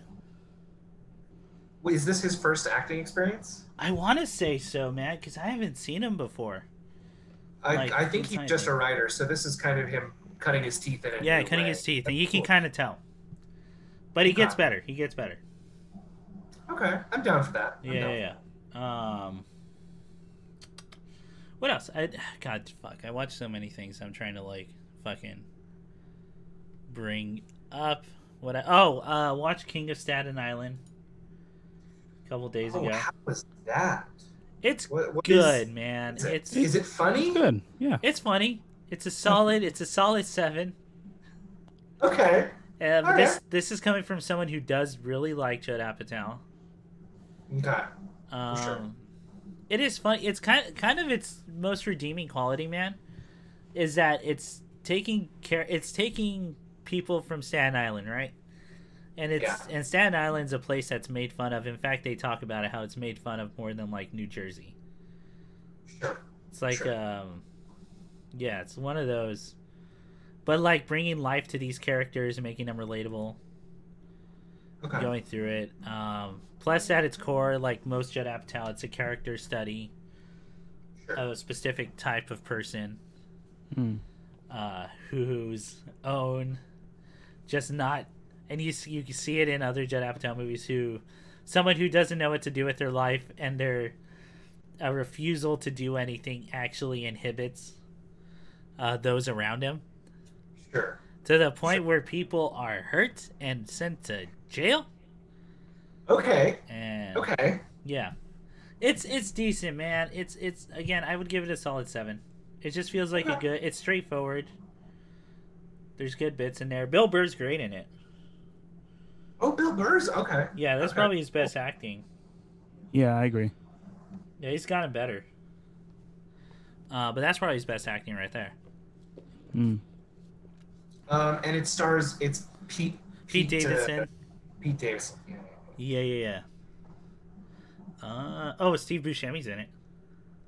Okay, now I really want. Okay, that was right? the ticket. Yeah. There it is. Yes. I would give it a solid 7, man. It wasn't. I didn't have any gut busting laughs. It's the Judd Apatow chuckle, I call it. Oh, how rock. Oh, just.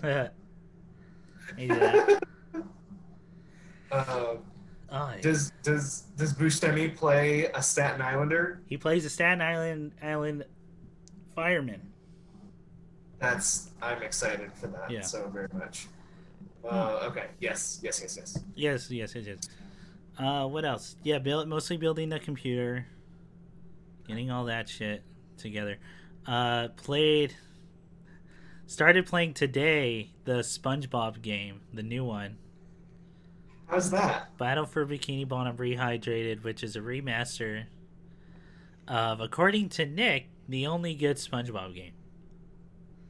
The only one? Yeah. No, I said it was the best one. Oh, it's the best one. Oh. Okay. So my history, because I grew up liking SpongeBob. We all knew that.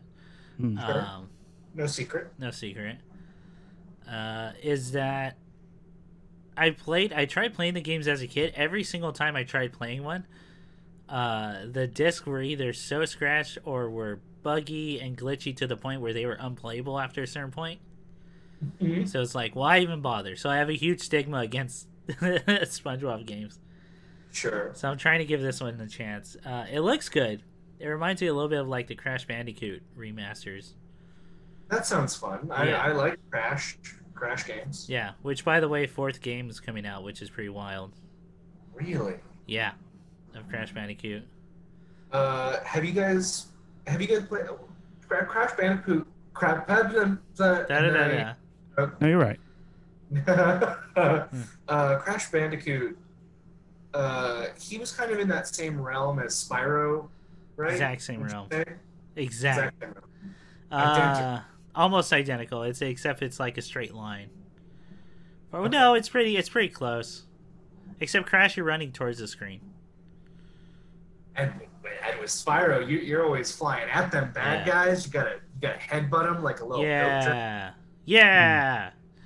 And like, I don't know. Well, we'll see. I'll let you know how the game is. Fuck. I swore. No, I had a. Come on, I watch movies. I watched Fantastic Mr. Fox for the first time. Movie. That's a good movie. Oh yeah. It's the most Wes Anderson fucking movie I've ever I've watched from him. Because he has 100% control over it. Yeah. And it's so just the pacing, the dialogue is just 100% him. Yes. The way characters react to news is 100% him.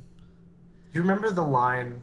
My favorite line, possibly he's ever written, is he got Meryl Streep, who's Mrs. Fox. She walks in, I think, on him and his son, and says, "If what I think is happening, it better not be." Yeah. I don't know why I got so much. That one's really good. Me, Nick, and my sister will just say, "Oh, you better not cuss at me. I'll cuss at you.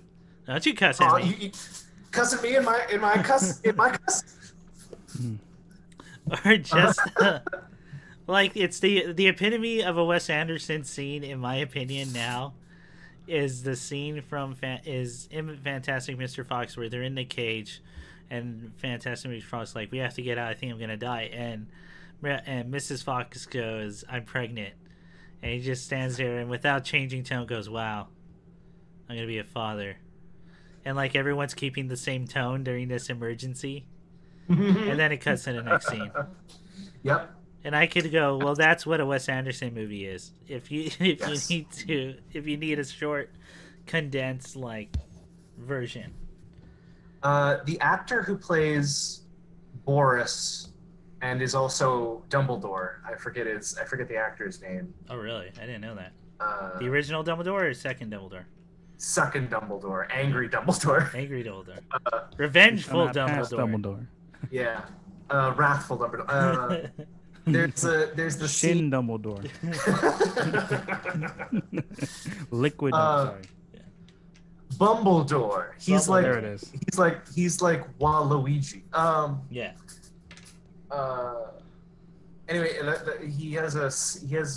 he breaks up the musical montage.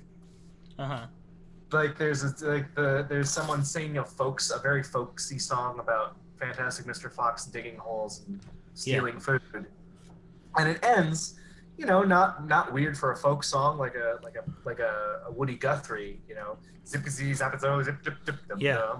Yeah. He just ends the song. What is that? But just writing as it went along, really. You wrote a bad song. That's weak lyricism.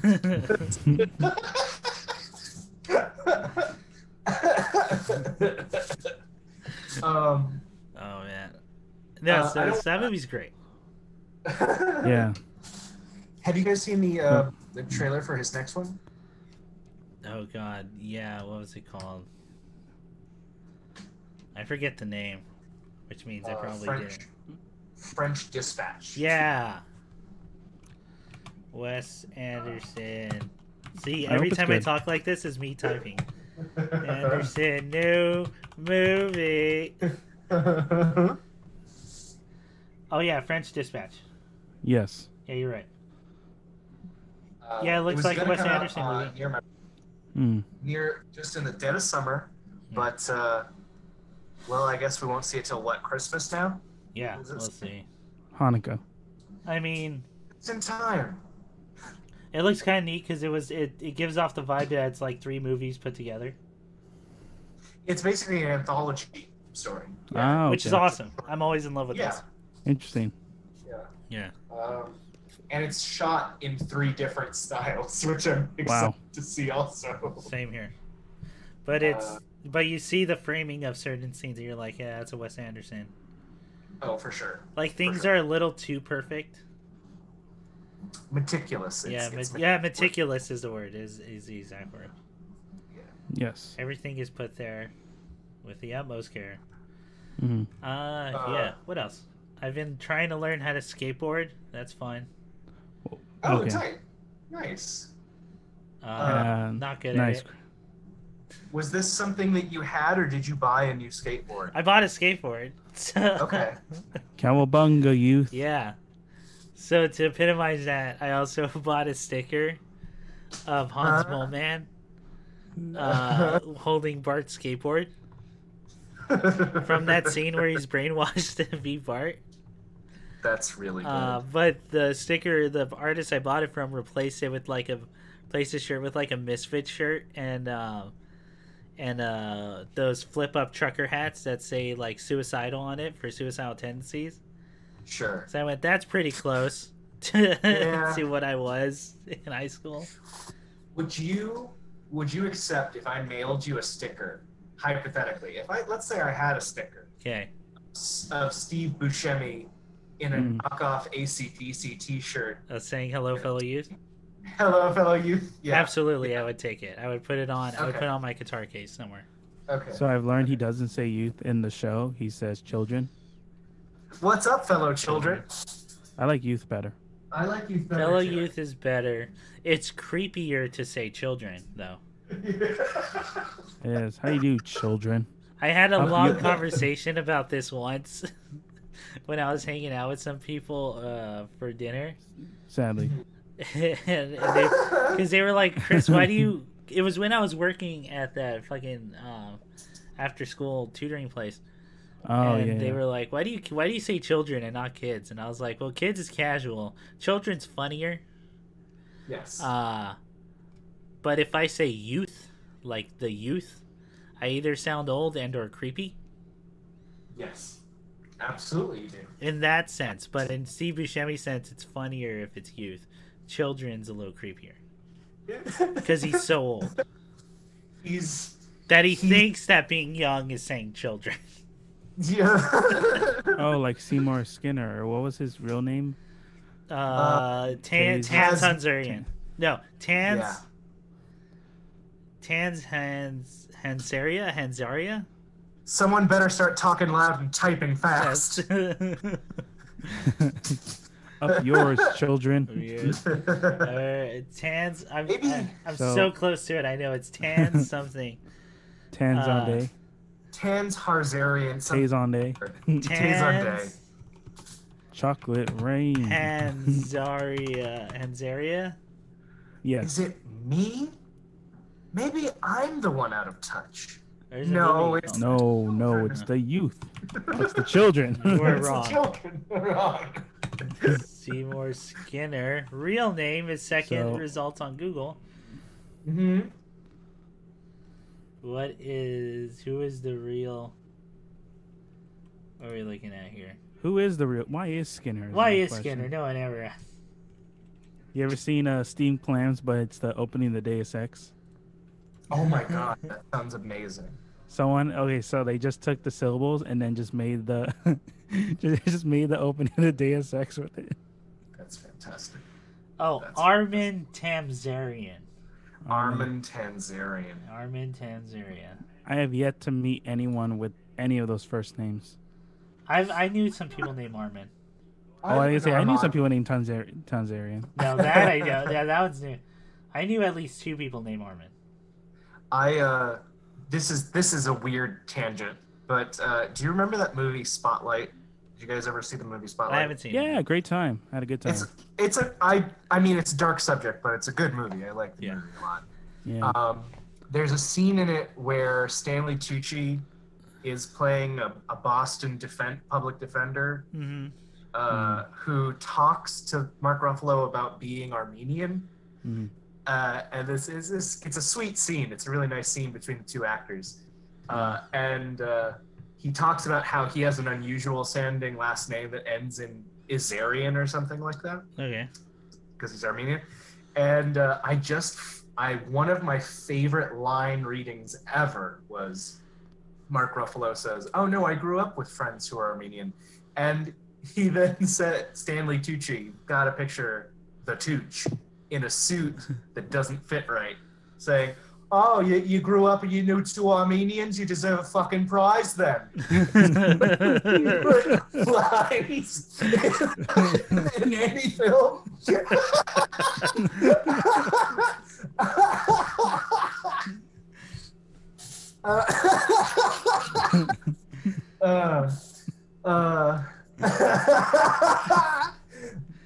There's a great bit in Black AF where they're trying to get Molly because they're going to like a festival. Oh, okay. But him and Rashida Jones are like older, and they only ever took Molly once. So they ask one of like his assistant to help him get Molly, and it's they meet in this parking lot for like a bank or something, and it's an Armenian guy, and he goes, "Listen, I say a lot of things about talking about race and all that. I'll never fuck with an Armenian. Like those guys." Never get those dudes. If that deal goes wrong, they'll cut my head off. And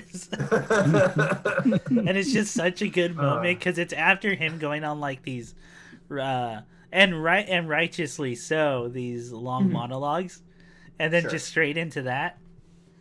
Like it's part of the reason I like that show so much is because everyone's flawed in that show as well. It's not this thing where we're gonna say we're perfect or anything. They don't pretend that here's a character who's exemplifying everything that you want. I'm perfect. Look at me. Yeah. No, but it's just such a good moment. Really quick, I won't go. I don't want to cut into your thing. I just want to ask. I just remembered a movie I did see, so I'll ask if you saw it. Did you see Come to Daddy? No. Have you seen this? It's super good, you guys. Wait, what's it called?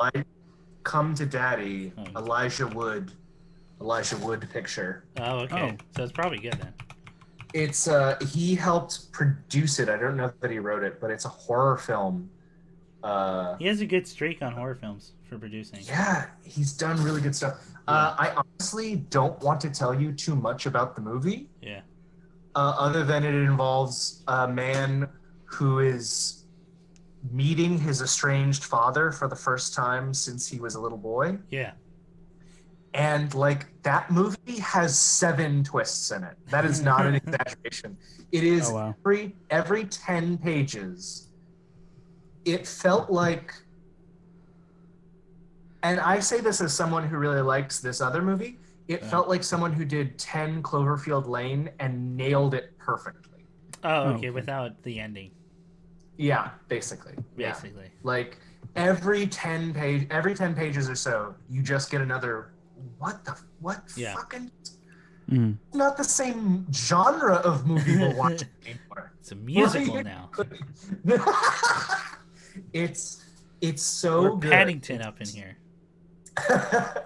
It turns out the whole time his dad was an anthropomorphic bear voiced by Seth MacFarlane. You thought it was a prison movie. No, it's a musical that takes place in a prison. It's actually the coming of age story. You know, I haven't watched Paddington, but that's like the only thing I know about that movie. It's a musical? There's a musical number at the end where they're in prison, and that's like around, if not where it ends. Oh wow. Jesus. I've heard people say that it's supposed to be like a really good children's Supposedly story. it's a fantastic movie that I just haven't watched. Like I've not watched it either. Yeah. But speaking of twists and turns, I did also start watching Hannibal. Dude, okay, let's talk about Hannibal. Yeah, let's go. Because they're bringing on how many of the original seasons did they have? They have 3 on Netflix now. Yeah, but I mean originally when it aired, how much was it also 3 or was it 2? It was originally 3, but the third one got cut. Okay. Yeah. So they're on there, and I know Netflix said they're gonna make another one. Mm-hmm. I remember when they bought it, that was kind of a big deal we were talking about. Well, so Bryan Fuller, just a little background. Bryan Fuller, who was the executive producer on that show, and he did like Dead Like Me. Yeah. Yeah. He so when he lost that show, the next thing he did was American Gods with Neil Gaiman. Okay. Yeah. And when he was starting season 2, he was told by the Thomas Harris group, or Thomas Harris's people, whatever, that he got the rights to Silence of the Lambs, because that was the last book they couldn't get the rights to. Film studio still held the rights on that book. Yeah. So he had already adapted, basically season 1, 2, 3 is kind of Red Dragon and Hannibal chopped up and put together in a new order. Oh, so I'll make it clear. I've only watched the first season. Okay, so I won't say anything. Yeah. But that's what I figured they were doing, man. Yeah. It's very much Red Dragon at the beginning. There's a lot of Red Dragon. Yeah. Any other background you were going to give, or? Oh, I was just going to say, and then that's why he dropped out of American Gods, and now Neil Gaiman's running the show again, because I thought Neil Gaiman dropped out now. Neil Gaiman did drop out, and now they got rid of actors. They got rid of actors. I'm honestly kind of not sure if I'm going to watch season 3 of American Gods. Dude, when I heard that, I'd be like, I don't even think I'd watch it. Like, I was bummed out, man. You had one of the best speeches on there. Yeah, when they cut, because they cut Mr. Anstey. They cut Mr. Anstey. He killed it. Fucking cowards. Well, the dude, it's a shitty excuse, and it doesn't make any sense. But he's like, oh, it's not primary to Shadow and Wednesday's story. Which, what? I don't know about that. You're supposed to make it. And secondly, he did also outwardly just say, I don't like that character, and I'm not just writing for them. Yeah. Which, wow, man, that's especially with what we talked up at the top of the show. Yeah. This is a shitty time to voice that as an opinion. If anything, Mr. Anansi, we should be making Anansi's voice. That show needs to be made. That character should be talking more. But that's what you can do, man. You tie more to the story, and then the spinoff is Anansi voice. And you have all the material there. That's just good. That's just good marketing right there. And then go ahead. What? I was gonna say what sucks about it too is that because he's cut, we more likely won't get an Anansi voice. Because most definitely. Because he was the main character for Anansi Boy. Mm-hmm. No, you're right. I mean, and then plus, who wants to watch it now if Neil Gaiman and some of the best actors are gone? Some of the best actors. Bryan Fuller was a solid writer on it. Yeah. And he has a very specific style cinematographically. Yeah. Visually, he's very specific. And I don't know, man.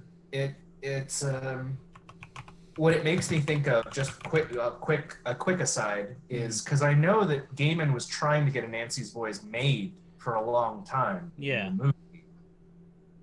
And I don't know if I've said this on the podcast before, but I remember he had said when I saw him, whenever that would have been early 2010s, 20 like 12, 13.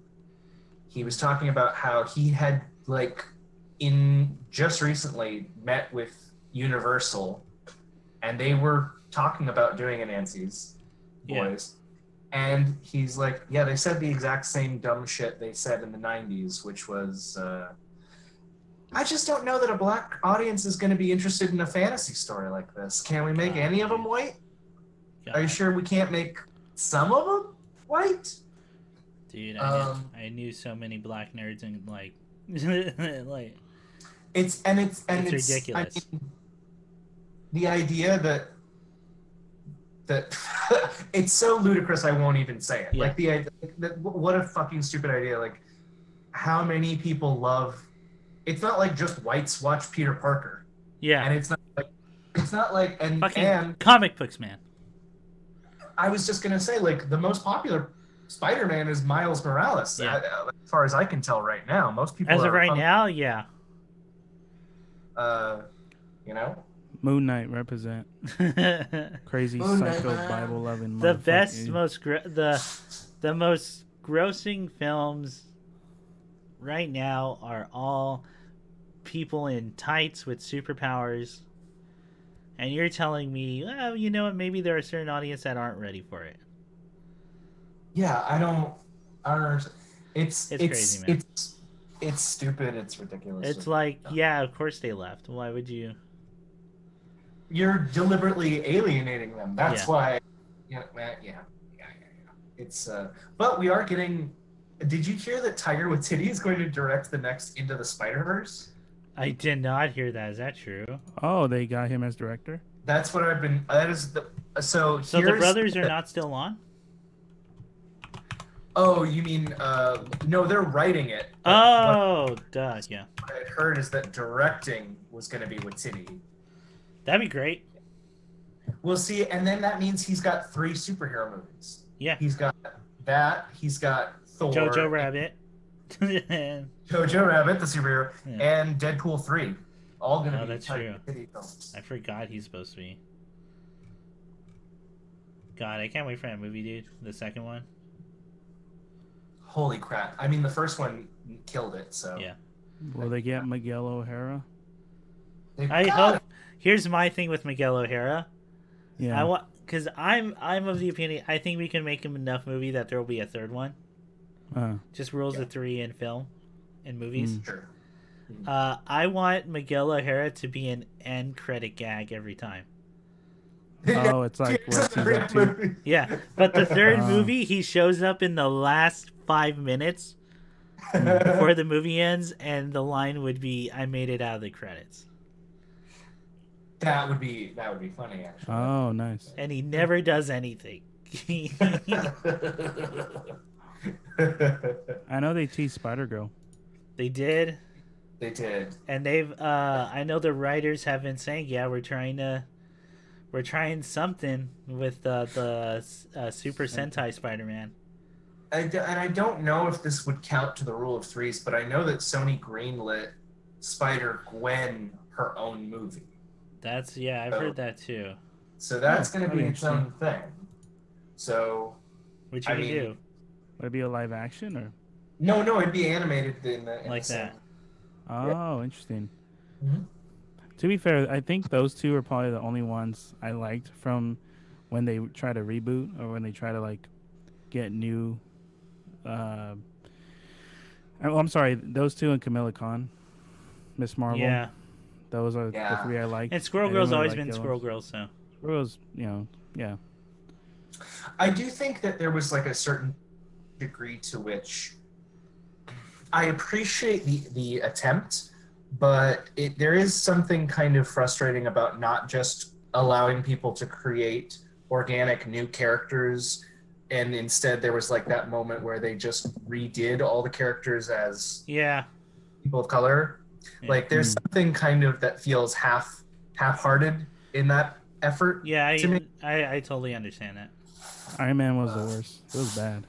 Yeah. Iron Man, Incredible Hulk was some Korean dude, and he was red. Yeah. Yeah. No, I'm with you. I think always new characters, but like, yeah, it just doesn't sell, I guess. I mean, and I don't have a problem with like legacy stuff. Like, I'm down for the movies having Captain America be the dude who was Falcon. Like, that has an organic flow to it. That makes sense to me. Yeah. Because he actually got to live his life. Exactly. Yeah. Exactly. What else? Hey, Chris. Oh, yeah. Oh. What? Say the thing. I was just going to say, so Hannibal. Hannibal? Oh, Hannibal's so good, isn't it? So I finished season 1. Yeah, Hannibal's awesome. Those murder scenes are so pushing not being on television that it's crazy. Yeah, the body horror is really up there. It's and it's done just how you think it'd be done to be in that kind of world. Mads Mikkelsen, of course, is playing a phenomenal Hannibal. Terrifying. Yeah. Just manipulative, grooming people. Yeah. I told Nick at the end, it's like green lighting the show, where he's just, especially with the main character. Yeah. What do you think about the visuals? I think it's some of the most, it's beautiful shot work. Some of the best on television, dude. Like on like cable, not cable, like public access. It's a network TV show. Yeah. Like, and it looks great. Yeah, it's better than any other I had seen on there. In season 1, you've seen the Angel Killer, I think was one of them. Oh, the Blood Eagle style. Yeah, the Blood Eagle. Yeah, with the angel wings. Yeah, that's pretty fucking gnarly. Yeah. That one was the one I went, okay, they almost, like, that must have gone problems. That must have gotten a note. Yeah. From someone somewhere. That shit was wild. Which one? The tower? No, that tower's not as bad as like. Which one's the tower? The tower's like the last one. It's the totem pole. Oh yeah, that was I'd like. Now, Nick, we're talking about the one with the angel wings, where they use the lungs, Blood Eagle style. Yeah.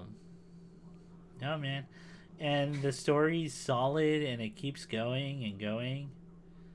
And the performances, the performances are amazing. Yeah, it keeps building.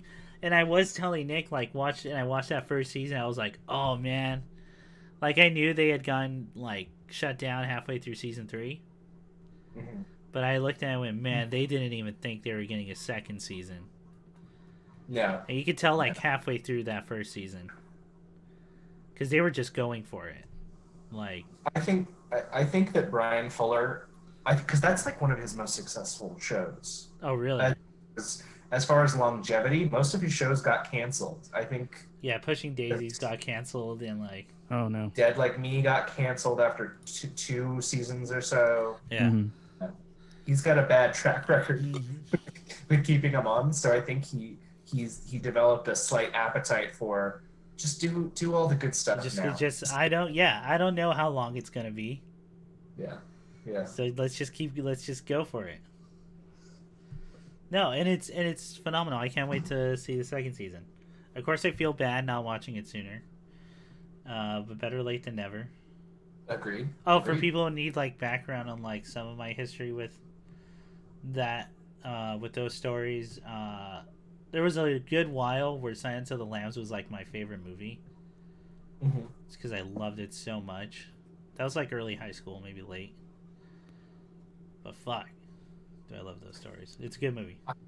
I'm going to ask you a question that's really unfair. Okay. Really, really unfair. Sure.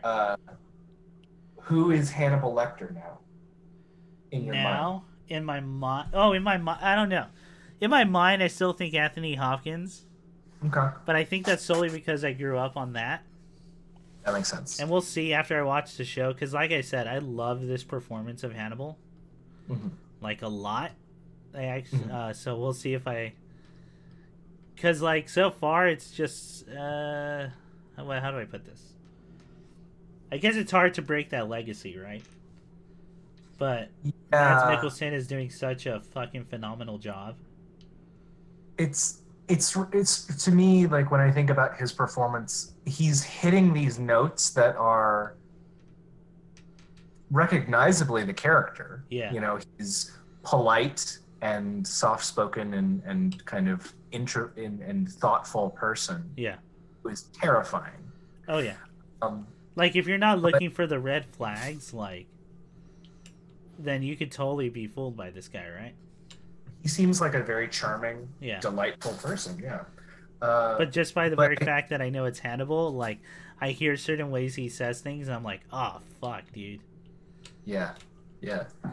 But I think they're both approaching the character in totally different, like, their physicality, their voice, their mannerism, it's top to bottom a different run at it. You know, they're not stepping on each other's toes in any way that I ever considered. Yeah, Mads Mikkelsen is doing a very much more reserved, kind of closer to the chest style of Hannibal. Yeah. Whereas Anthony Hopkins, it's a slow, like, it's a slow build up into this cartoonish, like, pretty much cartoonish villain. Yeah, I think Anthony Hopkins definitely. How do I want to put it? He definitely has more of an explosive moments of when he reveals himself. Yeah. Like in Red Dragon when he stabs Ed Norton, like he goes full monster. Yeah. He's just full. like a cartoon almost. Whereas when Mads Mikkelsen is being Dr. Lecter and killing, he is all the time in this restrained, controlled moment. He is not a man holding back his monstrousness. He is a monster that is in complete that is control. Yeah. Absolutely, 100%. No, they're both like amazing performances. So we'll see. Yeah. I'll keep going. I'll think about it. I want to say Mads Mikkelsen, but that's just because I love him. Yeah. So. And boy, is that dude typecasted to be a villain forever. He's doomed.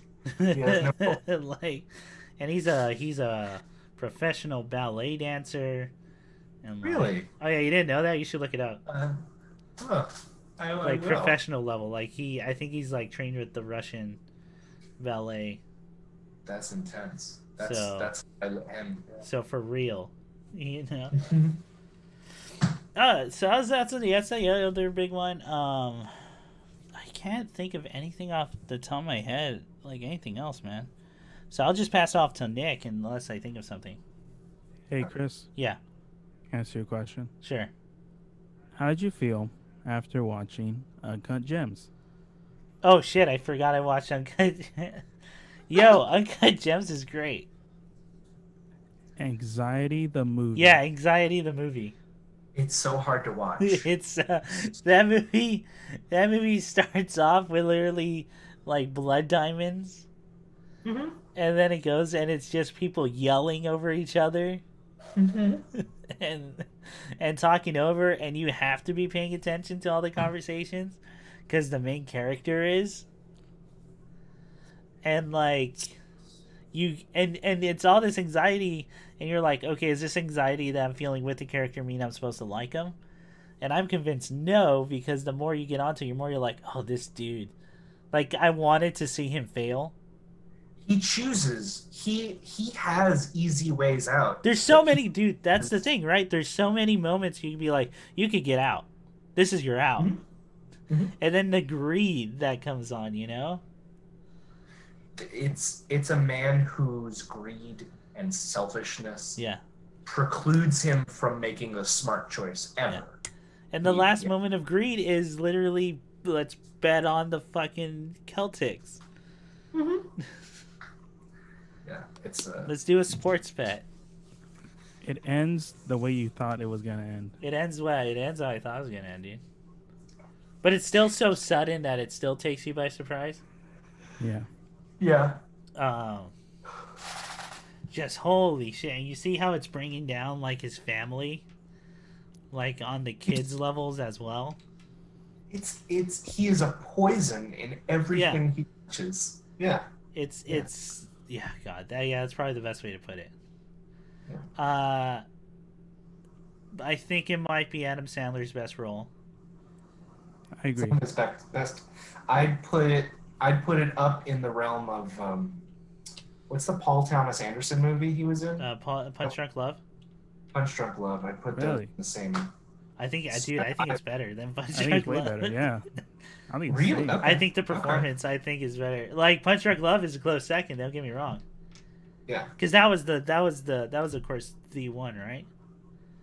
That was like his one serious yeah moment. Yeah. Or just really good performance, like phenomenal performance. Like, man, it's crazy because he has these like, and we've talked about it on podcasts before, because it's such a crazy phenomenon with him where he can, if he wants, he can be an amazing actor. Yeah. Or he can play the stereotype that is like the idea of Adam Sandler role. I can do a funny voice. Yeah. And wear these shoes. Yeah, exactly. Yeah. It's crazy, man. But we talked about like how he said, oh yeah, most of those movies are so he can make a bunch of money and go to really nice places. Oh yeah, like legit on the studio's dime, yeah. And he brings all his friends. That's why they're on the movie. You want to make a movie, meet up with Cameron Diaz real quick in Africa? We could do that. Let's do that. Let's do it. Yeah. Uncut Gems. It would be a hard recommend to someone who's anxious all the time. Because dude, that's the movie. That movie is like, that movie is what the fuck are you doing? Like the movie. Like, I would say that especially, and I think I watched it right after lockdown, so like 2 weeks in. Oh yeah. So it wasn't so bad. I was like, whew. But if I watched it now, I think I would be freaking out. Why? It'd be a lot. It'd be a lot, dude. It'd be a lot. What a phenomenal movie. Boy, is it not. Like, is it going to be a hard watch for people? Not chill. Yeah. Not a chill time. And not exactly for, like, the material it's talking about, but just how fucking anxious everything is. Yeah. Yeah, it's another character. That movie's another character study of just a horrible, horrible person. Yeah. Just toxic to the infinite level. Jesus. I will say, having said that, like, phenomenal performances from everyone. Like, Keith Stanfield's great. Oh my god, what's the basketball player's name? Why am I forgetting? Who plays himself? Who plays himself? And it's amazing. Why am I forgetting his name? He's one of the best basketball players of that time. I watched those games that they're talking about live. I'm like, hey, oh my god! If you remember, chime off in the comments. Yeah, I watched those. I knew exactly what games he was talking about, like in there. That was back when I was into basketball. Kevin Garnett, duh. Kevin Garnett. Like Kevin Garnett, anything is possible. Yo, a really good performance from Kevin Garnett. Oh, yeah, I was blown away. I didn't know he had acting chops, man, but he's got him. You know who I thought was this is just an athlete. I was surprised at how fun I enjoyed watching a performance. What's up? Blake Griffith? Griffith? Yeah. Or Griffin. Yeah. Blake Griffin. He's a wit. He's a cut up. I saw him do some comedy work. He was really? I heard he's funny. held his own really well. Yeah, I've heard from people he's funny. Very funny. Yeah. Very funny guy. But yeah, like Kevin Garnett has some of my favorite moments in the in the movie. Mm-hmm. Because he looks so genuinely like, why are you doing this to me? Like, looks in his face that I'm like, oh fuck, why are you doing that to Kevin Garnett? You leave him out of this. Like, especially that last monologue he gets, right? Like, yeah. Like, what, man? What? What is this for? But why? Holy shit, dude. Mm. Well, so Nick, what about you? Yeah, you go, Nick. That's for you. All right. Yeah, but I mean, besides most of the stuff Chris talked about, I'll talk about stuff that I've been personally onto. Like, kind of like Ian, I've been having stacks of books I'm trying to power through. Mm-hmm. I finished the third book of 1Q84. Uh-huh. Oh, how was it? How'd you enjoy that? That's his longest, his darkest, and in my opinion, when it comes to bringing two narratives together, that might be my favorite of that kind of storytelling, where it's like two narratives coming together. I think that the payoff you get in the third book was pretty fantastic. I definitely do like a lot of his character focused stuff, sometimes more than the magic, like the supernatural stuff. Yeah, I think that's just me. I think that's why a lot of his reviews are a lot more polarizing in his later books. I think because of that, because he moves away from the supernatural, and from political stuff, focuses more on characters. Right. Oh yeah. Which is why I said, is that you in the background? No, that's not me. Ian, is that you? Is it? No. There's like a scraping noise. Oh yeah, no, that wasn't. Sorry, me. That's the cat. Oh, okay. Oh, okay. You didn't tell me you had a cat. Hey, how's it going? I mean, I don't. It's one of your roommate's cats? It's one of my roommate's cats. What's the cat's name? How much is paying rent? Audrey. Audrey. Audrey. That's a good name for a cat. That's a good name for. That's a very cat name. For a small lion in your house. Oh, we got Ian Tiger King over here. Dude, we can't go back down that well. It's too. Was anyone else disappointed what the last episode turned out to be? What, he got COVID or? Yeah, no, he just went to jail. No, it was just them talking about Tiger King. Oh, I didn't even bother. Yeah, because I saw it. Yeah. Right. I'm like, I can't do this talking blank type show anymore. What? He's a bad guy? Is that what I'm gonna find out after all that? And I don't know what loose threads they're gonna add, unless the loose thread is either someone else went to jail or someone got out. Yeah. He's not the hero you all thought he was. He walks up to cats and just shoot him if he doesn't like them. Wow, I really misread that. Wow. But I think I said with Carlos Zucchero-Sasaki that I related to the main protagonist's internal struggles, especially with his kind of like the subject matter of self-isolation. Mm-hmm. However, when it comes to external, in his home environment, I think I related most to the main character to the second story for 1Q84. Yeah. Okay. That his was actually really interesting. I really dug what they did with him. Especially, there's not really a lot of characters written like him. He's this character essentially who was, how do I describe it? Everything on paper about him screams jock, or screams like a guy who becomes your PE teacher. Yeah. But he's a writer. Uh-huh. So he kind of talks about being this big kid and then being expected to be this way, but he ends up going into writing, and he's really talented at it. Yeah.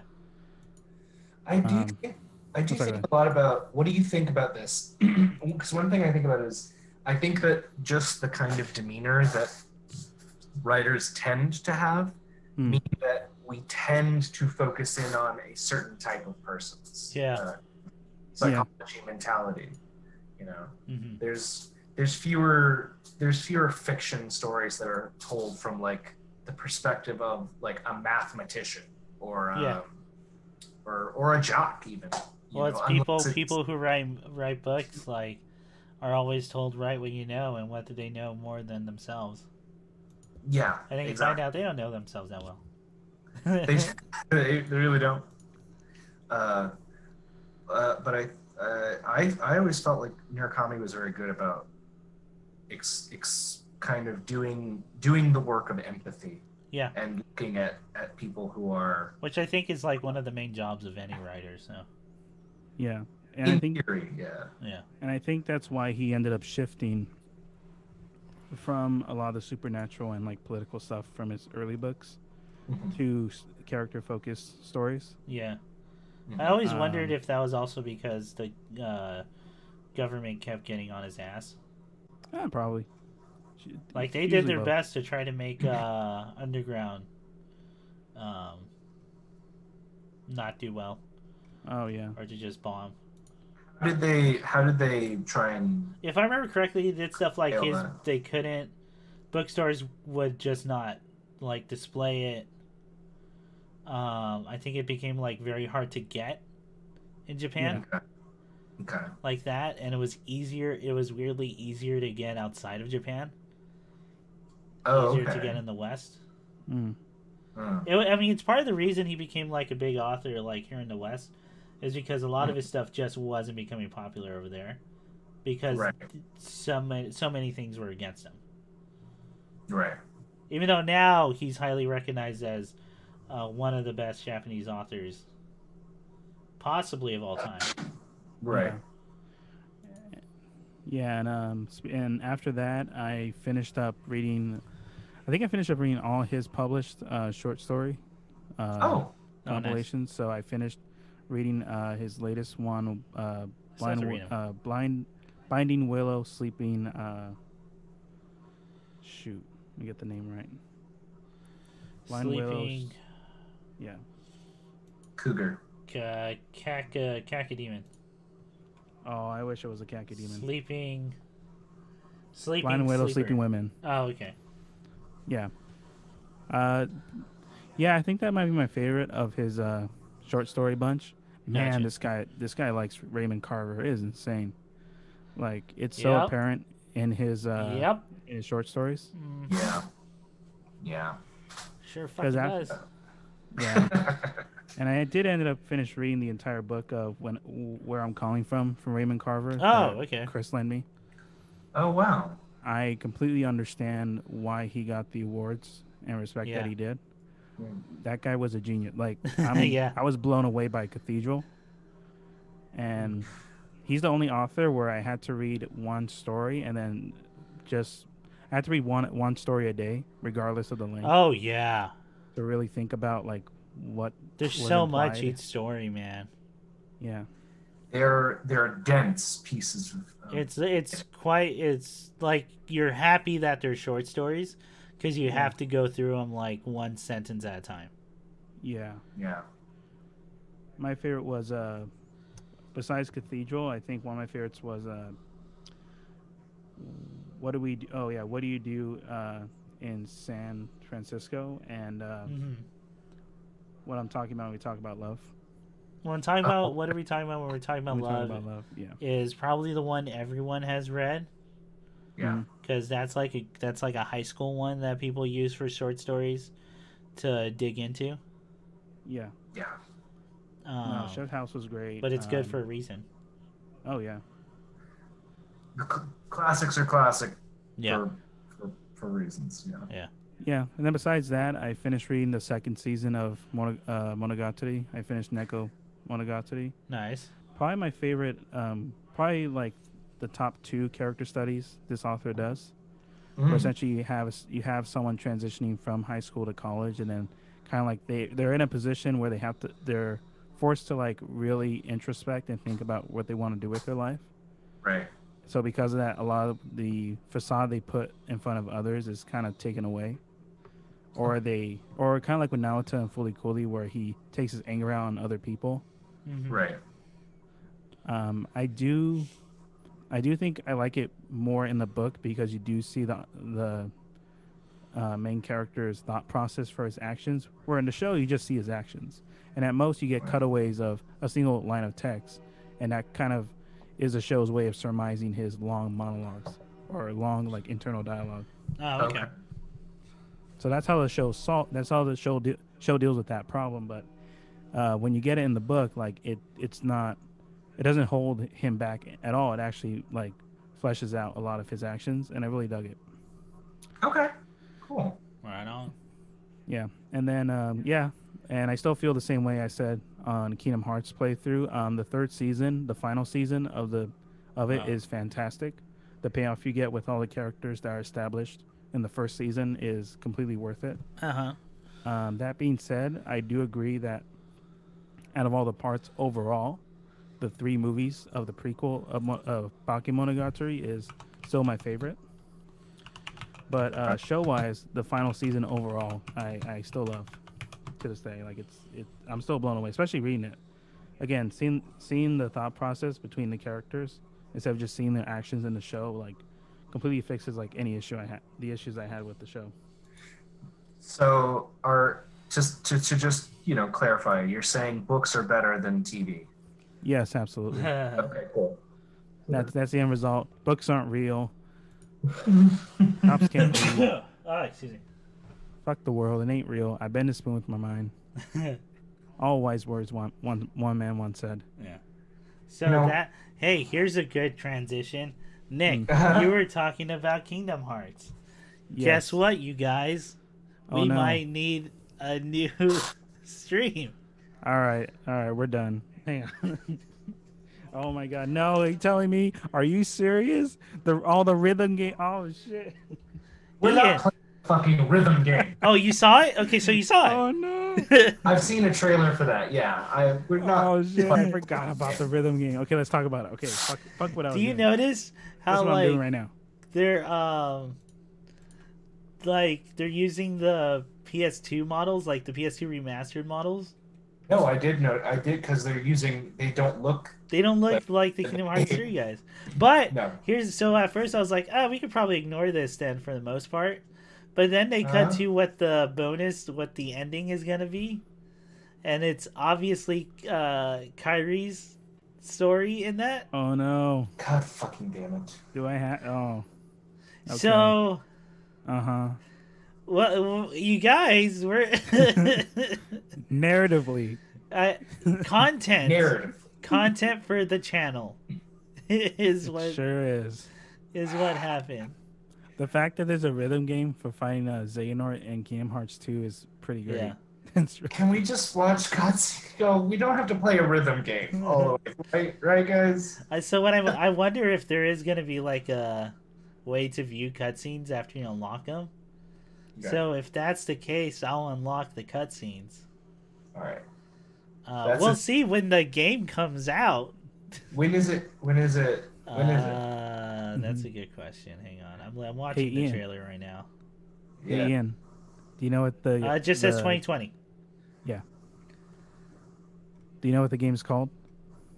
Oh yeah. I don't recall what it's called. The rhythm game is called Kingdom Hearts Melody of Memory. That makes me so sad. It makes me so. And they added a whole new story to the mobile game today. Yeah, I bet they. We gotta see that. I bet they fucking. Guess what? It's about Xehanort, man. What was Mark Hamill up to? What was him in, some more Xehanort. Keyblade. Gotta really get that lore a little heavier, guys. It's so light. Keyblade, X-Blade. Oh my god, dude. CHI Blade. Keyblade. Every time you say that, it makes me physically shake with anger. Nick, what else you got, man? I can't top that. I'm good. Nothing else? So show-wise, I got back into Dot Hack. Do you want to hear me talk about Dot Hack? Not really. Talk about it. Yeah, I know. Let's go on Kingdom Hearts. Let's do it. Okay, so. No, good talk about Dot Hack. We still got like 20 minutes. Okay, this would probably be a good way to end. I mean, okay. I went back to it because there was a sale for the latest remaster for the old PS2 games. That was on PS4, but then he brought it to the PC, the Hack GU, which is the sequel series. So I went back to the first entry in the series, which was the 2002 anime that was on Cartoon Network. That was done by the same people that did Ava, and then I didn't know that. Yeah, Naano wasn't directing it. Okay. I'll let you know. No, like they got a different director, but it was all the character designers and artists were on it. So it's really pretty. Yeah, Ian, did you know the character and concept artist for the Dot Hack games and anime is the same one for Fooly Cooly? That makes sense to me. The characters have really good designs. Yeah. Yeah, they're all very distinct. Was that classic Fooly Cooly or was that? Yeah, the original. Oh, wow. And Evangelion and Gunbuster and Diebuster. Is Dot Hack made by Gainax? No, it has some of the staff, but again, it was during that time when people took different jobs in studios. Sure. They were just hired on. It was the Wild West. Okay. Yes. So Dot Hack Sign, man, that show still holds up, and I'm surprised how relevant the subject matter is. Essentially, you know how in the 2010s there was all the isekais and all these animes of, Sword Art Online. They got a lot of these teenagers living their fantasies. Sure. Kind of like that. Okay, so Dot Hack in 2002 says, hey, the reason why you're overpowered in this game is because you're the only person that cannot log out. Everyone can log out of the game except you. And because of that, we're also going to make you the most powerful character in the game. So essentially, he's fueling his own addiction and using escapism by becoming overpowered and avoiding his problems in his real life. Okay. So it's still it's an internal character study to a degree for the protagonist. Okay. Yeah, it's a real slow. It's actually I forgot how kind of slow wouldn't be a negative term, but that is how I described the first couple episodes. Okay. So they're definitely establishing like the characters' positions in their life and how they're using and what they're using the game for. Sure. And then later on, as the show progresses, you kind of understand their intentions and like how they have relationships, whether in real life or through virtual reality. I mean, there's one character who tries to be the father figure in the game with his friends in the forum because he can't be with his son who's slowly becoming part of a gang and is taking advantage of his father. Good Lord. And then there's another character who's using it because they're essentially on a machine, and essentially they have a blood disorder, and they're using the game as a way to relax themselves from the pain, from treatment. That's some heavy shit, man. Yeah. So that's all, but it's all very slow. That takes a couple episodes to get to, but once you get to it, a lot of even the opening and endings since episode 1 do hint at these ideas. Like literally, lyrics will be like, "Why should I? What's the difference? What's the difference from failing in the game than in real life? If I'm gonna fail in real life, I might as well try in the game to succeed." Or it's like the idea of projection, of taking out your anger in game or in media, your frustrations in media, than to the people causing the stress or like harm. Right. So yeah, it's a really good show, and I think that's every time I ask like how to get into the series, I just start there. Like any giant series, you just start chronological, right? Like you just start like where at the beginning's usually good. Yeah. And once you go there, you go to the PS2, the freaking most expensive games ever on the PS2. Well, now it's cheap. Now it's like dirt cheap. Oh yeah, it's dirt cheap, and you can just watch all the walkthroughs online. Yeah. Just for the story. Because the games on the PS2 take place 5 years after the show. Yeah. Oh, so it is a continuous continuity. I didn't know that. Yes, and so what's funny is that in 2005, when you buy a PS2 case of the games, you get 2 discs, one of the game for the PS2, and then another one of a 2-episode OVA that continues after.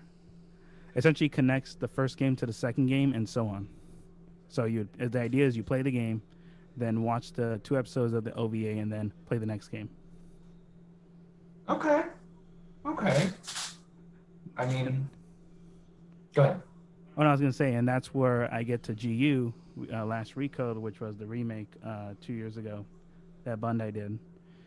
And yeah, the payoff you get in that series is pretty amazing. And the subject matters they cover it still surprised me, how relevant everything they're talking about is, and how kind of perpetual a lot of things it refers to. Like, I don't know, maybe it kind of reflect on where I was in life back then and like where I am now, and kind of like how much it surprised me how much stayed the same. Kind of like what the show is talking about. Okay. Like thematically? Yeah, thematically, and then also in the last couple episodes, the payoff you get in that series is pretty amazing. I was really blown away. That's the only way I can sell it. That's the only way I can sell it without spoiling it. But. Okay, for sure. And that's kind of why I stood with the Dot Hack series like to this day, since like 07 or 05 when it was on Cartoon Network. Okay. But yeah, that's my sell of it, and I think it does kind of reflect like what people's intentions are with video games or with media, and how they like handle things in their lives by consuming said media.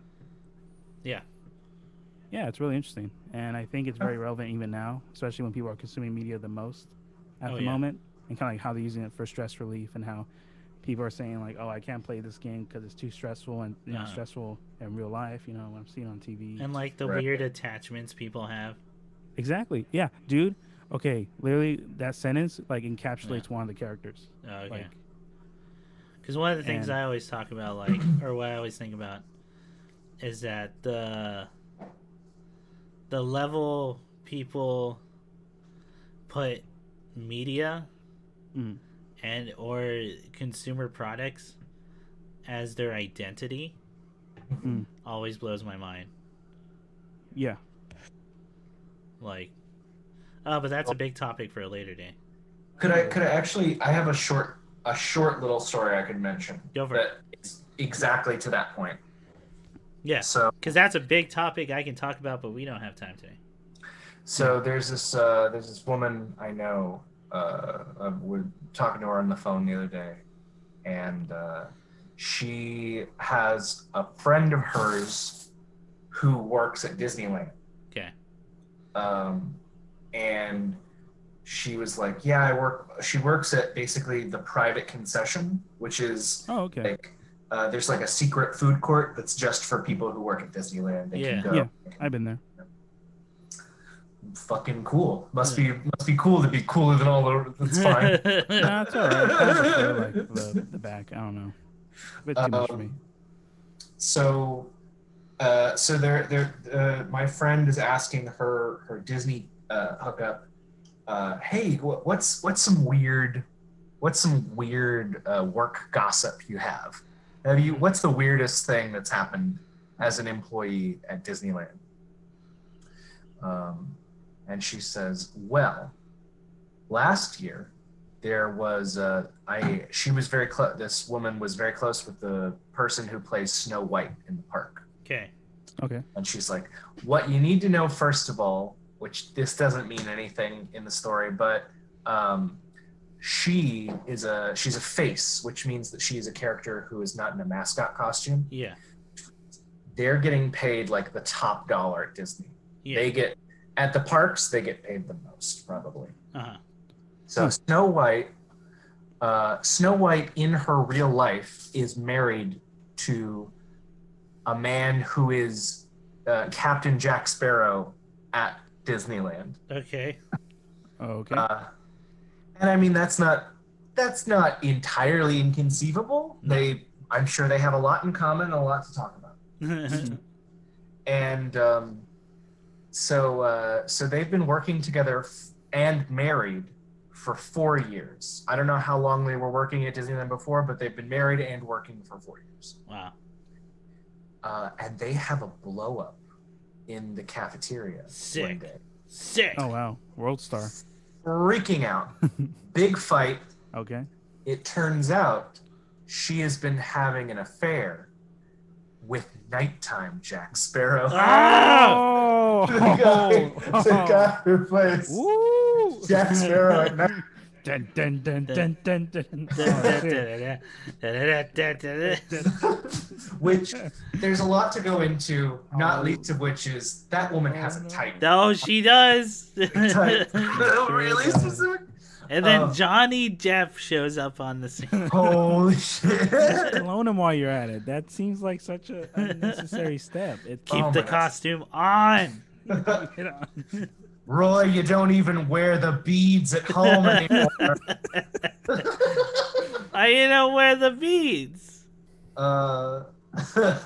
Why do all marriage disputes always devolve into that voice? You don't even wear them.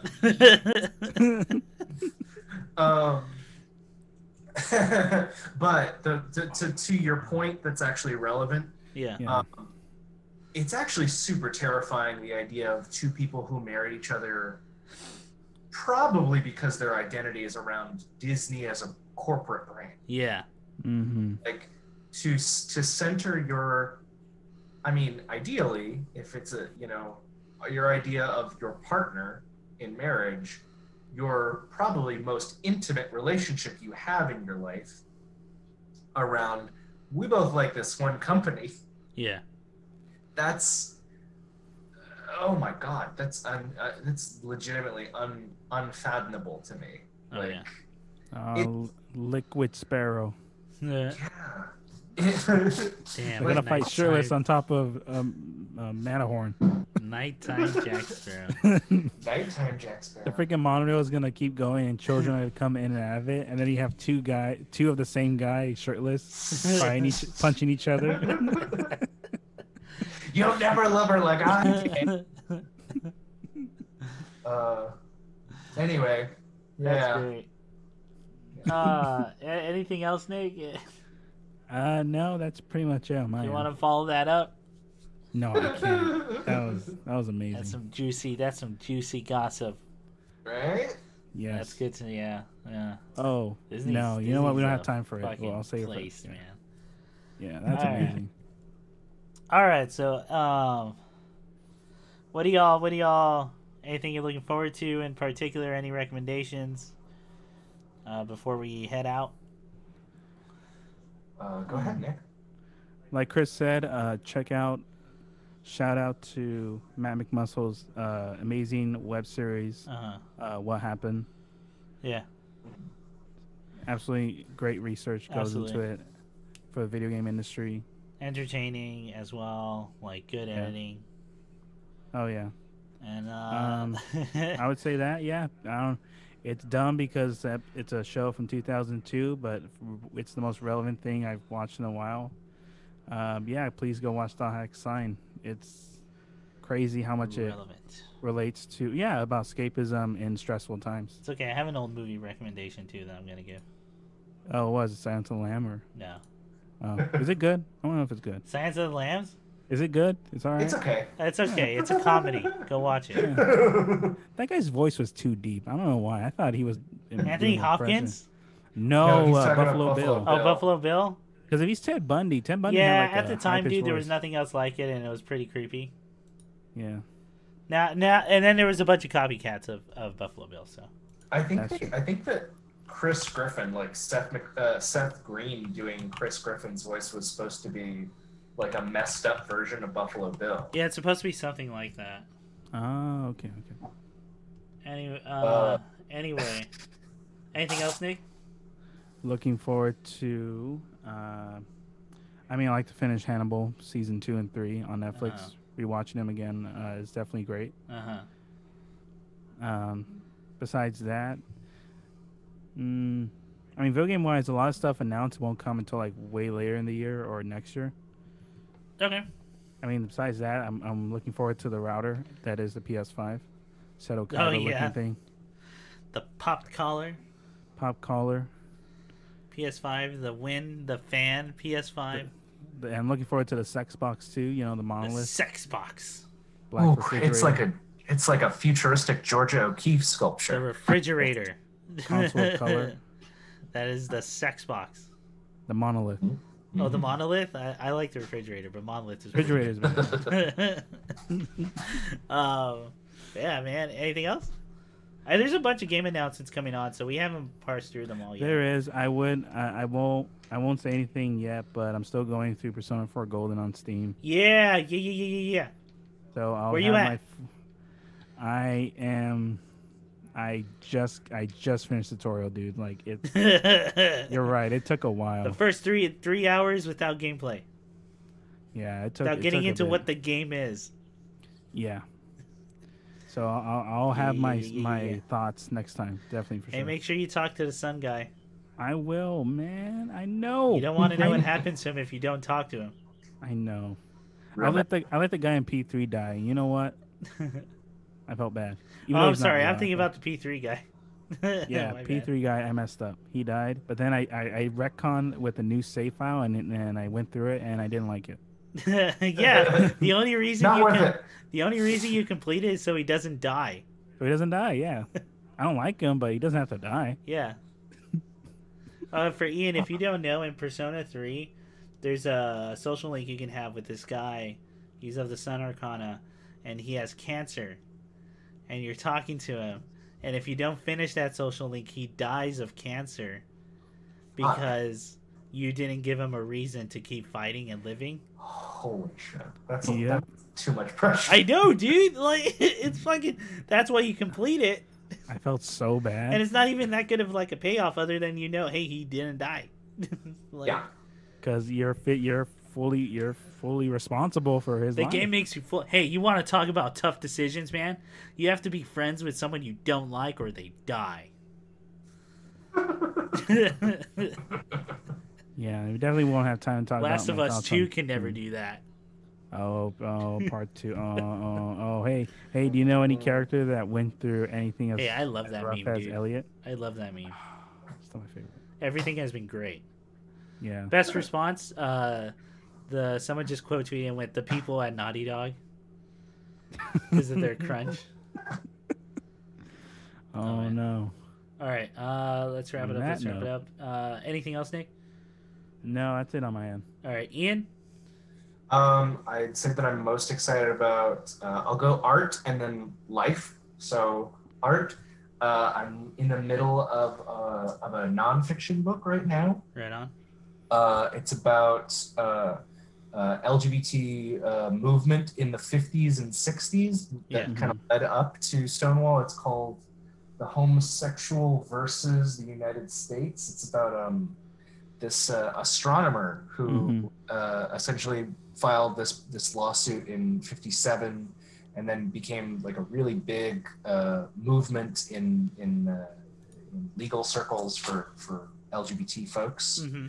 It's a really interesting book, and it's really interesting to see kind of his presence at a lot of like big scientific moments in the 1940s and 50s. Yeah, it's an interesting story so far. I'll report more on that when I get through the book. It's kind of long. I'm also gonna read Terry Pratchett books soon. I just said I wanna, and I got a handful of them, so I'm gonna sit down and read the curmudgeon in real life, the comedian on paper.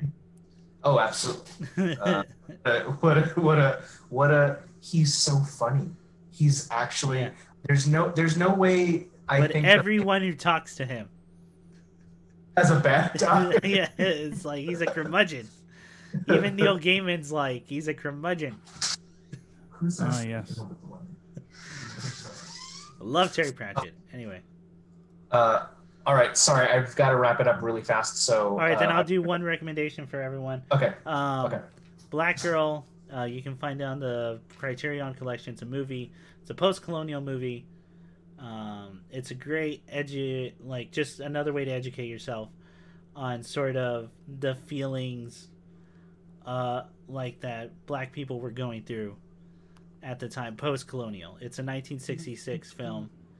Specifically, it's a French movie, so it's from the French. It's that French perspective. Phenomenal movie. All right. While I run out, really gotta go.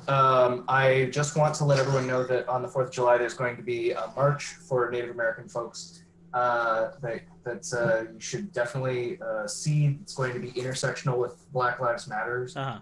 And where's it going to be at?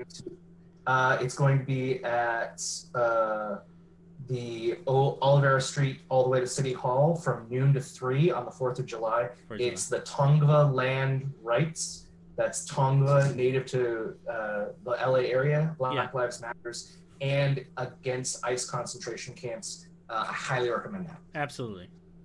All right. You all take care, everyone. All right. You as well. Good night, guys. Stay safe out there. Good night. Good night. Bye-bye. Take care.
Together